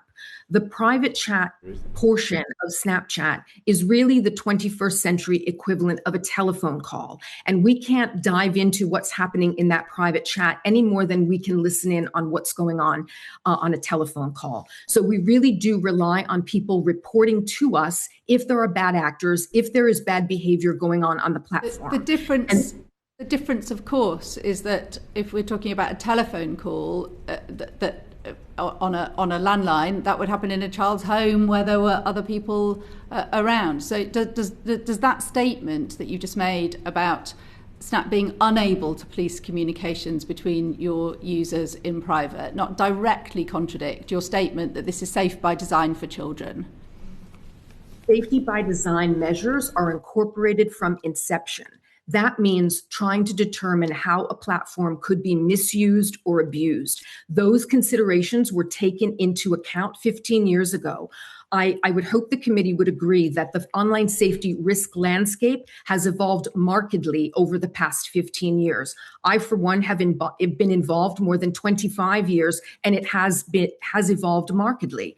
I would love to go back to the days of when it was just spam and phishing that we were contending with. Now there are some very real serious issues that we need to confront as a total society. Yes, platforms are presenting problems because we are providing that instrumentality. We take these issues very seriously. We take our responsibility very seriously. But these bad actors have to be addressed in other aspects and other areas of society as well. This is very much a joint responsibility. Okay, can I just interrupt for a second, because I know that there are plenty of colleagues who want to ask their questions.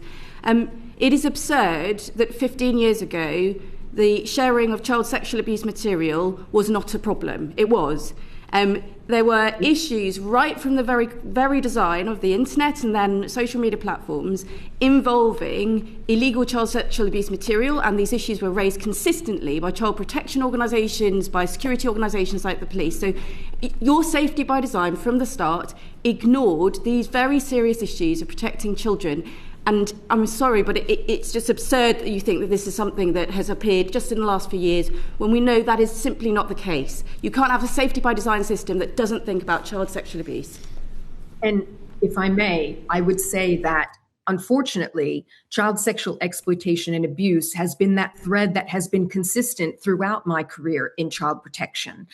And these are things that we are employing all of the resources that are available in terms of we use photo DNA to detect known child sexual abuse material. And we are doing this in private chat. When someone uploads to the camera roll, from the camera roll to Snapchat, we are making sure that that is not child sexual exploitation and abuse imagery. We are also employing Google's Content Safety API. We are employing Google's CSAI match. We're employing all of these technologies to try to determine if those images exist and to get them off the platform. They have no place on Snapchat. They have no place in the online world, and we want to protect children. Thank you. But again, these are things that we've done from the beginning and since those technologies have been available. We'll go to Peter Swallow next.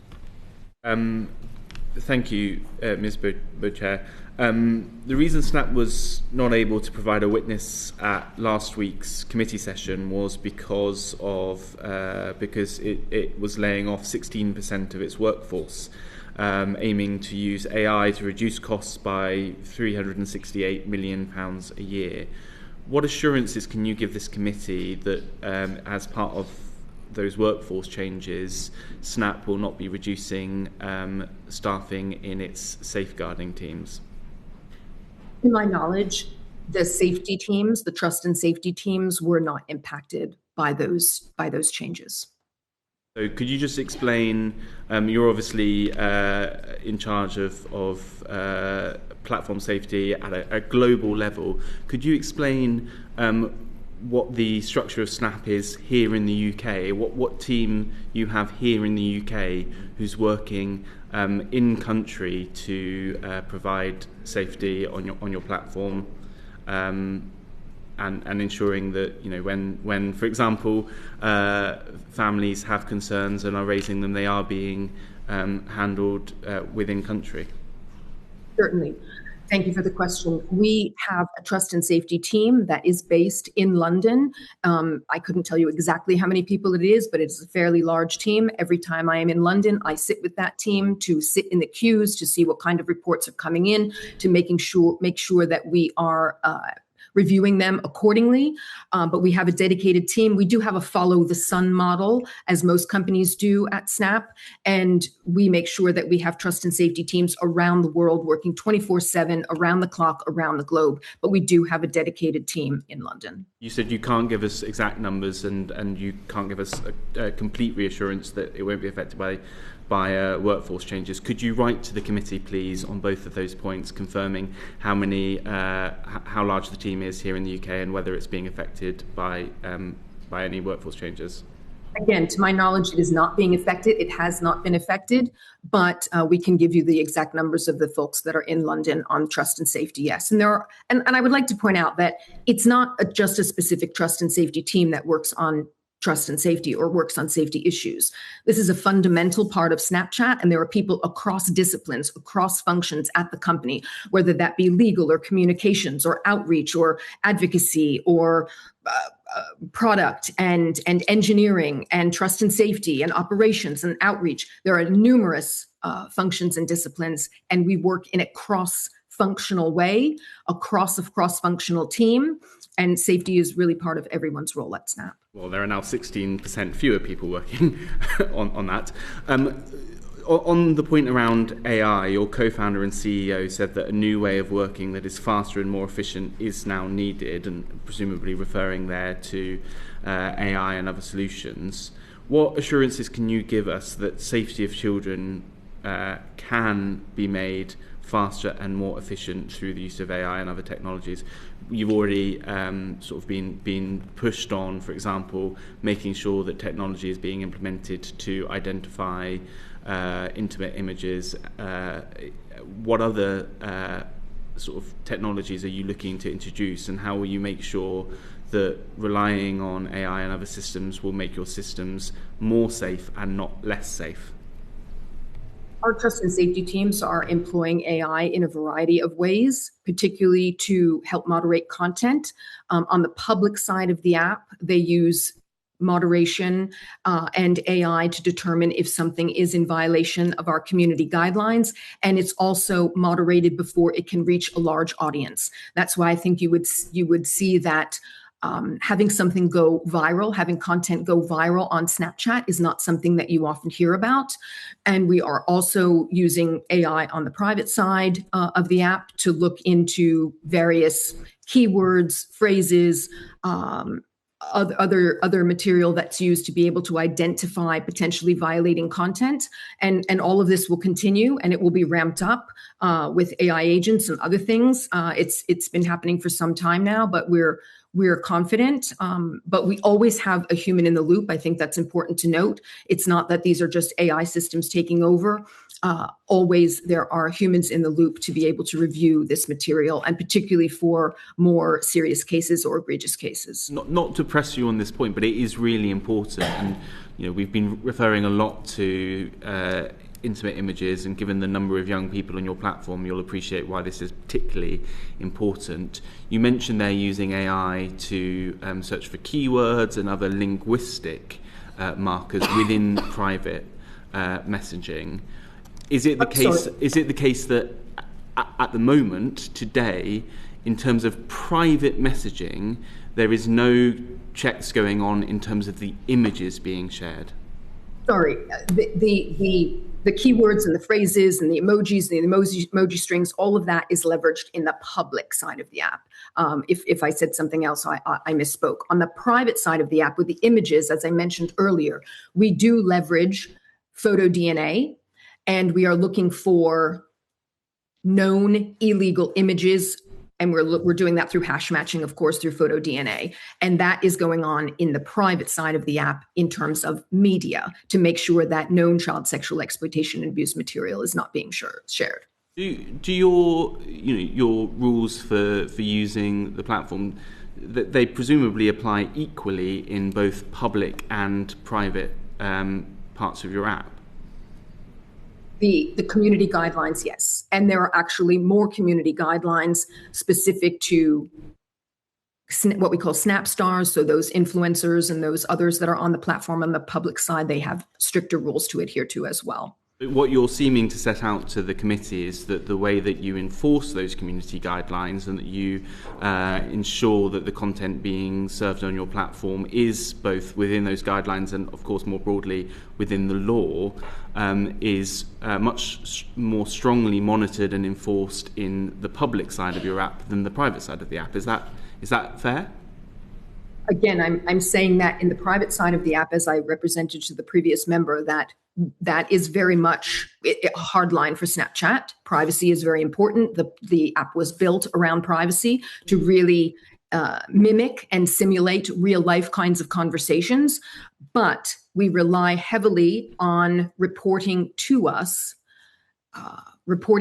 as to what might be going on in private chat. If that is content that's being shared that's inappropriate or behaviors that are taking place that are inappropriate, we rely on that being reported to us. But we are employing certain techniques and detection mechanisms. If the committee would like specific details, we can follow up with that in writing as well. And again, I don't want to take too much of the committee's time, but I think this is really important and quite alarming.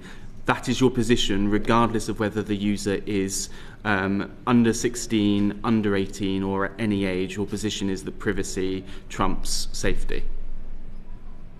There is no trumping. These are two domains and two issues that work hand in hand, hand in glove. Privacy and safety are basically two sides of the same coin. One can't exist without the other. We don't see them as in tension with one another. We see them as complementary to one another. And that's why privacy by design and safety by design were so instrumental in Snapchat's formation. Thank you. I think we might be struggling with the logic of that when it comes to children and their ability to exchange messages in private. But we will go to Chris Vince for the next question. Thank you, Chair. So the UK communications regulator, Ofcom, reported that among 13 and 14-year-olds in the UK who were using Snapchat, they spent an average of 2 hours, basically 2.25 hours a day on your platform. When we heard from other social media companies last week, they said they had specific tools like curfews, and you've mentioned previously some parental controls as well. Do you have anything on Snapchat that sort of, for example, we heard about, warning images, warning messages coming up reminding you that you've been on it for an X amount of time, that it was nighttime, you should probably go to bed. Do you have controls like that on your platform? I would posit that time spent on an app is a bit of a false indicator. A teen, for example, might have a really bad day and they might spend a couple of hours in a video chat with a friend, very similar to a telephone call for older generations of years past. And then the next day, those two teens might exchange just a few messages. And this is underscored by some recent research from University of Manchester. experts have repeatedly told us that what is most important is how teens spend time online, what they do and who they do it with, not so much the time spent. So this is basically quality over quantity. Not when as well, though, Jacqueline, because would you not suggest if that was for example, if it was 2 hours at 2 o'clock in the morning and you've got school the next day, that would be an issue. So I really want to press on this idea of curfews and saying that actually you shouldn't be on Snapchat at 2 o'clock in the morning. So have you got anything like that? So we do have the ability for parents to see in Family Center where their teen is spending time on the app and how much time is being spent in what portion of the app. And I would just caution one note about the curfews. Sometimes we have been counseled by external experts, particularly those that work in suicide and self-injury, saying to us that if there is a curfew at 10 o'clock, if a child is at risk in a risky situation, that might be the only time that they could actually reach out to someone that they need to talk to. So I just bring that other level of dimension into the conversation. So it is something that needs to be nuanced and discussed at a finer level. For the majority of young people, that is the case. Lights should be out, phones should be off, sleep should be had. But you have no specific tools. You have no specific tools on Snapchat for that. I mean, you agree on the premises on it, but there's no specific tool that will say to a young person, you've been on, it's as you say, it should be lights out. You've got no tool like that at a specific hour. And as I said, it's because it's a very different experience on Snapchat than it is on some of the other platforms. We don't have this endless scroll of seemingly unending feeds of unmoderated content. A teen might pick up the phone several times a day for snapping and for messaging, but not necessarily going to stay on for hours at a time. But we do, again, have that feature in Family Center where parents and trusted adults can see who the teen is connecting with, how much time they're spending on any particular portion of the app, whether that's the camera or messaging. That's where the bulk of the time is spent for the bulk of our users, as opposed to some of the other features. Thank you. On the kind of the point we've sort of circled around, a number of social media companies we spoke to last week were in, I would say, denial about how addictive their apps was. Having worked with, been a teacher and worked with young people, I know of the sort of the desperation around young people have to get their streaks up. In fact, I had one young person who was frustrated they had a detention because they weren't going to get their streak in that day. So would you recognise that there is an element of addictiveness to Snapchat, and do you think this is potentially damaging to young people? So if you'd like to talk about streaks, I'm happy to address streaks. You should know that they're only visible to the two people in the streak. They are wholly optional. They are intended as a means of celebrating and maintaining friendships. So friendships need care and feeding, and these kinds of regular interactions help to build and deepen those friendships. We've heard directly from our community that streaks they sort of create a shared sense of commitment, and they add this fun element to when it comes to celebrating friendships that they know that they need to nourish on a daily basis. In North America, we have thousands of Snapchat users that have streaks of more than 2,500 days. And that means that they've communicated with the same friend every day for nearly 7 years. You should also note that we don't send push notifications with regard to streaks, and we've extended the window for streaks as to when they expire.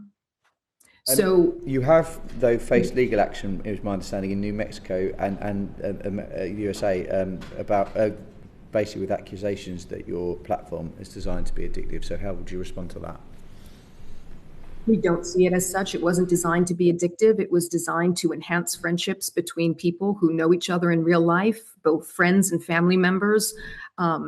Anything could probably rise to that level, but that's not how we look at the platform. I'm not a medical professional, but I would note that I do deal with our 19-member Global Safety Advisory Board. I lead and manage that effort specifically, and they counsel us on these types of issues from medical professionals, academics, researchers, and we know that scientists and researchers urge caution when using the term addiction. Can I just push you on, or put to you that time for all of us is a limited resource. So 2 hours and 13 minutes a day for 13 and 14-year-olds living in the UK spent on Snapchat is 2 hours, 13 minutes that those children are not spending outdoors, enjoying exercise, are not spending in real life with their friends, are not spending reading for pleasure, are not spending interacting with their parents and other family members. Do you really think that 2 hours and 13 minutes a day on your platform for an average 13 and 14-year-old in the UK who's a Snapchat user is the best possible use of that limited resource of their time? Again, I would caution quality as opposed to quantity. We've been told even by members... I'm really sorry. We are talking specifically about the quantity here. I'm talking specifically about the 2 hours and 13 minutes of UK 13 and 14-year-olds who are Snapchat users that they are spending on your platform and not doing other activities which we know are beneficial for them. And I'm asking you the direct question, yes or no answer. Do you think that those 2 hours and 13 minutes on Snapchat are the best possible use of time for those 13 and 14-year-olds? The quantity, not the quality. Yes, and I can't answer that for every young person out there, because I think it's often lost on adults. And we hear this from our teen council. We have a council across Europe that includes members from the UK as well. They tell us that is underappreciated and unknown by adults that the bulk of their time on Snapchat is spent doing homework. So we would really have to dive into the individual cases. We can't just make a blanket statement that 2 hours and 13 minutes is good or bad or otherwise. These are highly nuanced issues, and I would really encourage the committee to really address them as such. Ms. Bouquet, can I just say as a former teacher... I can't do that. We've got time to get through, and I'm going to go to Mark for his next question. Yeah, that's okay. Mark. Yeah, no. Thank you very much, Chair. Thanks, Jacqueline, for your answers so far. How would you assess the proposals to introduce a ban on social media for under 16s in the UK, which would almost certainly include your platform, Snapchat? Sure. So when it comes to bans and restrictions, I think it's important to keep in mind that, as I said, not all platforms are architected the same. And as we were just discussing, not all teens of the same age are of the same maturity level. So I went to Australia and visited in August of 2024 before they were considering their action. And I argued at the time, and I would still say here today, that we feel that decisions about a teen's readiness for social media are best left to families and should really consider a variety of factors: the teen's age, the teen's maturity level, executive functioning skills, the family's values. And in fact, there's nothing right now precluding parents and families from holding off on giving access to social media for their teens if they so choose. The most important question to ask about a blanket ban is, will it truly improve safety for teens? And many online safety experts are against blanket bans. There were more than 150 such organizations in Australia that came out in opposition to a ban. But still, Australia was determined to be this world first mover. And in doing so, I think they hastened the law's passage and its implementation. And early indications suggest that it is proving difficult to enforce. Wow. And it might even be urging circumvention, thereby driving to unregulated spaces. One of the reasons that I think people are finding it difficult to enforce, at least at first, is that your organisation has been accused of malign compliance with the law in Australia. We've heard evidence that your organisation isn't doing anything to get young people off Snapchat who are below the age of 16 in Australia. And in fact, we know for certain that you're being investigated by the Australian e-Safety Commissioner for non-compliance with that ban. What would you say to that? And what reassurance can you give this committee that if the UK brings in the same ban, you'll actually comply with it? That is wholly untrue. We are exercising all due measures. In Australia, as you know, we have to take reasonable steps as a platform. We have so far to my knowledge, removed 450,000 under 16s from the platform. They are circumventing the rules. They are coming back and trying to get back on the platform. We now have another effort underway where another 147,000 are going to be removed. And half of those were removed already and have to be removed again because they're circumventing these types of interventions. I would say that no ban is ever going to be 100% effective unless we have reliable, predictable, age assurance and age verification technology. That does not exist now. There are efforts underway. There are many efforts underway with respect to age verification and age assurance, but it's not as easy as it sounds. Okay. And young people are circumventing these measures. Yeah, so while I appreciate that you've either rejected or pushed back on many of the statistics and evidence that we've used this morning and this afternoon in our questioning, we do know that Australia's E-Safety Commissioner did publish a report that found that prior to the 10th of December 2025, nearly 70% of all parents were still reporting that their children were on the platform. So that would suggest that you aren't doing enough to get them off there.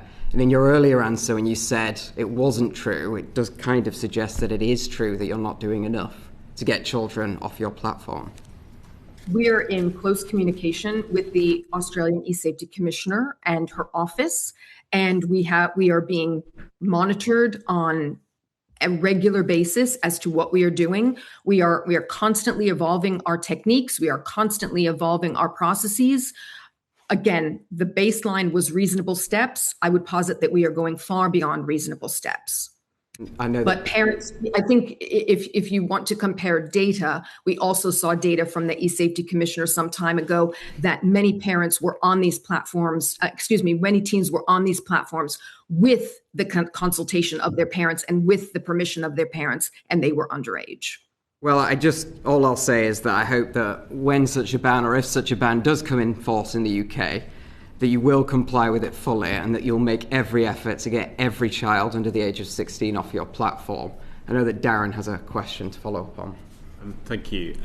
Ms. Boucher, you've described a number of measures. You have brought us back to the intent and the design that you claim make Snapchat safe for children. Such that you're asking us to believe there is a balance where we can say, rather than being unsafe or having significant unsafe elements, Snapchat is safe. If that were the case, can you explain why countries around the world, from Malaysia to France to this country, are considering and implementing restrictions on most children having access to those sites? Whatever we think of governments, we generally don't have the time, resource or energy to go around banning things that don't need banning or restricting things where it would be a waste of time. So what is your view on why entire governments and nation states are taking action on precisely the kind of sites that you run? I would note that I'd like to get away from the word safe, 100% safe. I think I've talked about that earlier. We have to make the difference between risk mitigation and harm reduction. That is our main goal. We want to make sure that we are making a distinction between actual risks and actual harms. Risk exists. Risk exists in every facet of life. And unfortunately, harm does as well. There is never going to be any absolute state of being as 100% safe online or offline. So we have to, again, focus on risk mitigation and harm reduction. Okay. I would think that in terms of the other part of your question about the various governments looking into this, there is a campaign of sorts by individuals that are coming out against social media, are coming out against online platforms, and are passing the idea or are voicing the idea of bans and so forth. It also has to do with the notion of problematic use, what some might call addiction, but there is, again, urgent caution around that term as per scientists and researchers. But there is an active campaign in this regard. I personally don't think a blanket ban is the way to go. I think there are other ways to address these issues, and they have to be taken in a collaborative way across a variety of sectors, across a variety of actors. For instance, I don't think that we do enough to really instill in young people critical thinking. They have to have critical thinking. They have to have this executive function. They are going to encounter risk. That's going to happen online. That's going to happen in real life. They have to know what to do with it once they encounter it. Thank you. I'm going to just move us on to final few questions about the government's consultation. So the government's consultation asks respondents about restricting functions like disappearing messages and location settings. Both of those things are kind of quite fundamental features of Snapchat. Would those such restrictions, if they were introduced in the UK, not completely undercut your platform's operation? I'm sorry. Could you if it was not permissible to have disappearing messages and location sharing on Snapchat, how would your platform work? It's primarily a messaging platform. Location sharing on the Snap Map, that is off by default for all users. If users weren't going to share their location, that's one thing that they would not have to opt into. But I don't think it destroys the notion of the platform, because again, it's primarily around private messaging between individuals and disappearing messaging. So again, Snapchat was designed to mimic real life, and messages that delete by default, that's basically not creating this verbatim transcript. And by that, we're demonstrating the value that we give to private communications. We have a 24-hour retention, and we also have now an infinite retention. These are options for message preservation. So I don't think fault is an issue. So at the moment, if snaps are being used to bully, harass, or groom children on your platform, but they disappear, how can they be made available to the police or education authorities or parents or anybody else who wants to look in detail and be able to investigate exactly what harms their children are coming to? So we always tell young people, parents, and others, disappearing messages doesn't necessarily equate to disappearing evidence. It's always important to reach out to Snapchat. We tell this to law enforcement as well. It's always important to reach out to Snapchat to see if we have data, to see if we have information that could help with a particular case or help with a particular situation. That's why we really encourage people to report to us if something is going on in private chat that we are not aware of, to make it known to us, whether there's a bad actor, bad conduct, what have you. So, and you've heard from members of this committee this morning direct experiences of how they do get in touch and then nothing happens. I would like to know that they do get in touch and they're asking. Sometimes information will be available, sometimes data will be available, sometimes it will not. But again, just because the messages disappear doesn't mean that the evidence does necessarily. And then just finally on location sharing, we know that, of course, as you have said, location sharing can be off and it might be off by default, but that isn't the norm. In my experience as a parent of a teen, in the experience of lots of parents of teens, it's not the norm that teen users have location sharing off.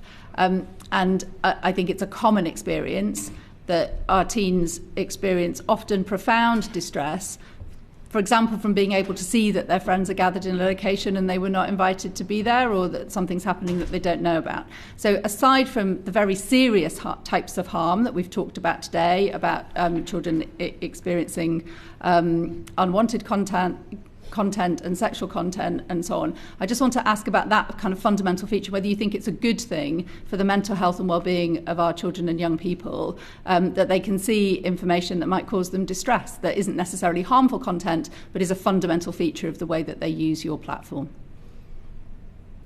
Again, the location sharing on the Snap app, off by default for all users, including under 18s. It's also a double opt-in feature. So you have to opt in at the device level, you have to opt in at the app level. We sometimes hear that young people might see where their friends are gathering and they're not there, or that and they're not invited. That happens in real life as well. You're invited to a party, you're not invited to a party. But it really doesn't. It really doesn't. If you're at home and you're not online, you don't know what your friends who are at their homes or absent from you are doing. You're relieved from that emotional pressure when it's the weekend, when you're not together with your friends. You don't know. That's the whole point. And on Snapchat, children can see things that cause them distress when they're in the private space of their own home. And it is one of the things that gives us cause to believe that platforms such as yours are eroding the mental health and well-being of our children and young people, because they are precisely subject to all of those social pressures 24 hours a day with no respite from them. And Snapchat was designed to relieve those social pressures. Our founders were some of the first people to grow up with social media, and they weren't enamored by what they were seeing. That's why they wanted to make a more private app, a more private experience where you could share things and moments in the moment with the people that matter most, family and friends. So there might be some issues with particular smaller features within Snapchat that some may take issue with, but it is not by any means the entire totality of the app. And I think there will be parents listening to this evidence session across the country whose experience with their own children and young people is profoundly at odds with the arguments that you've made to us today. But that brings us to the end of our evidence session, and we are grateful to you for coming, and particularly grateful to you for the early start that you've had on the other side of the Atlantic, and thank you very much for that. That brings us to the end of our public evidence session for today. Order, order.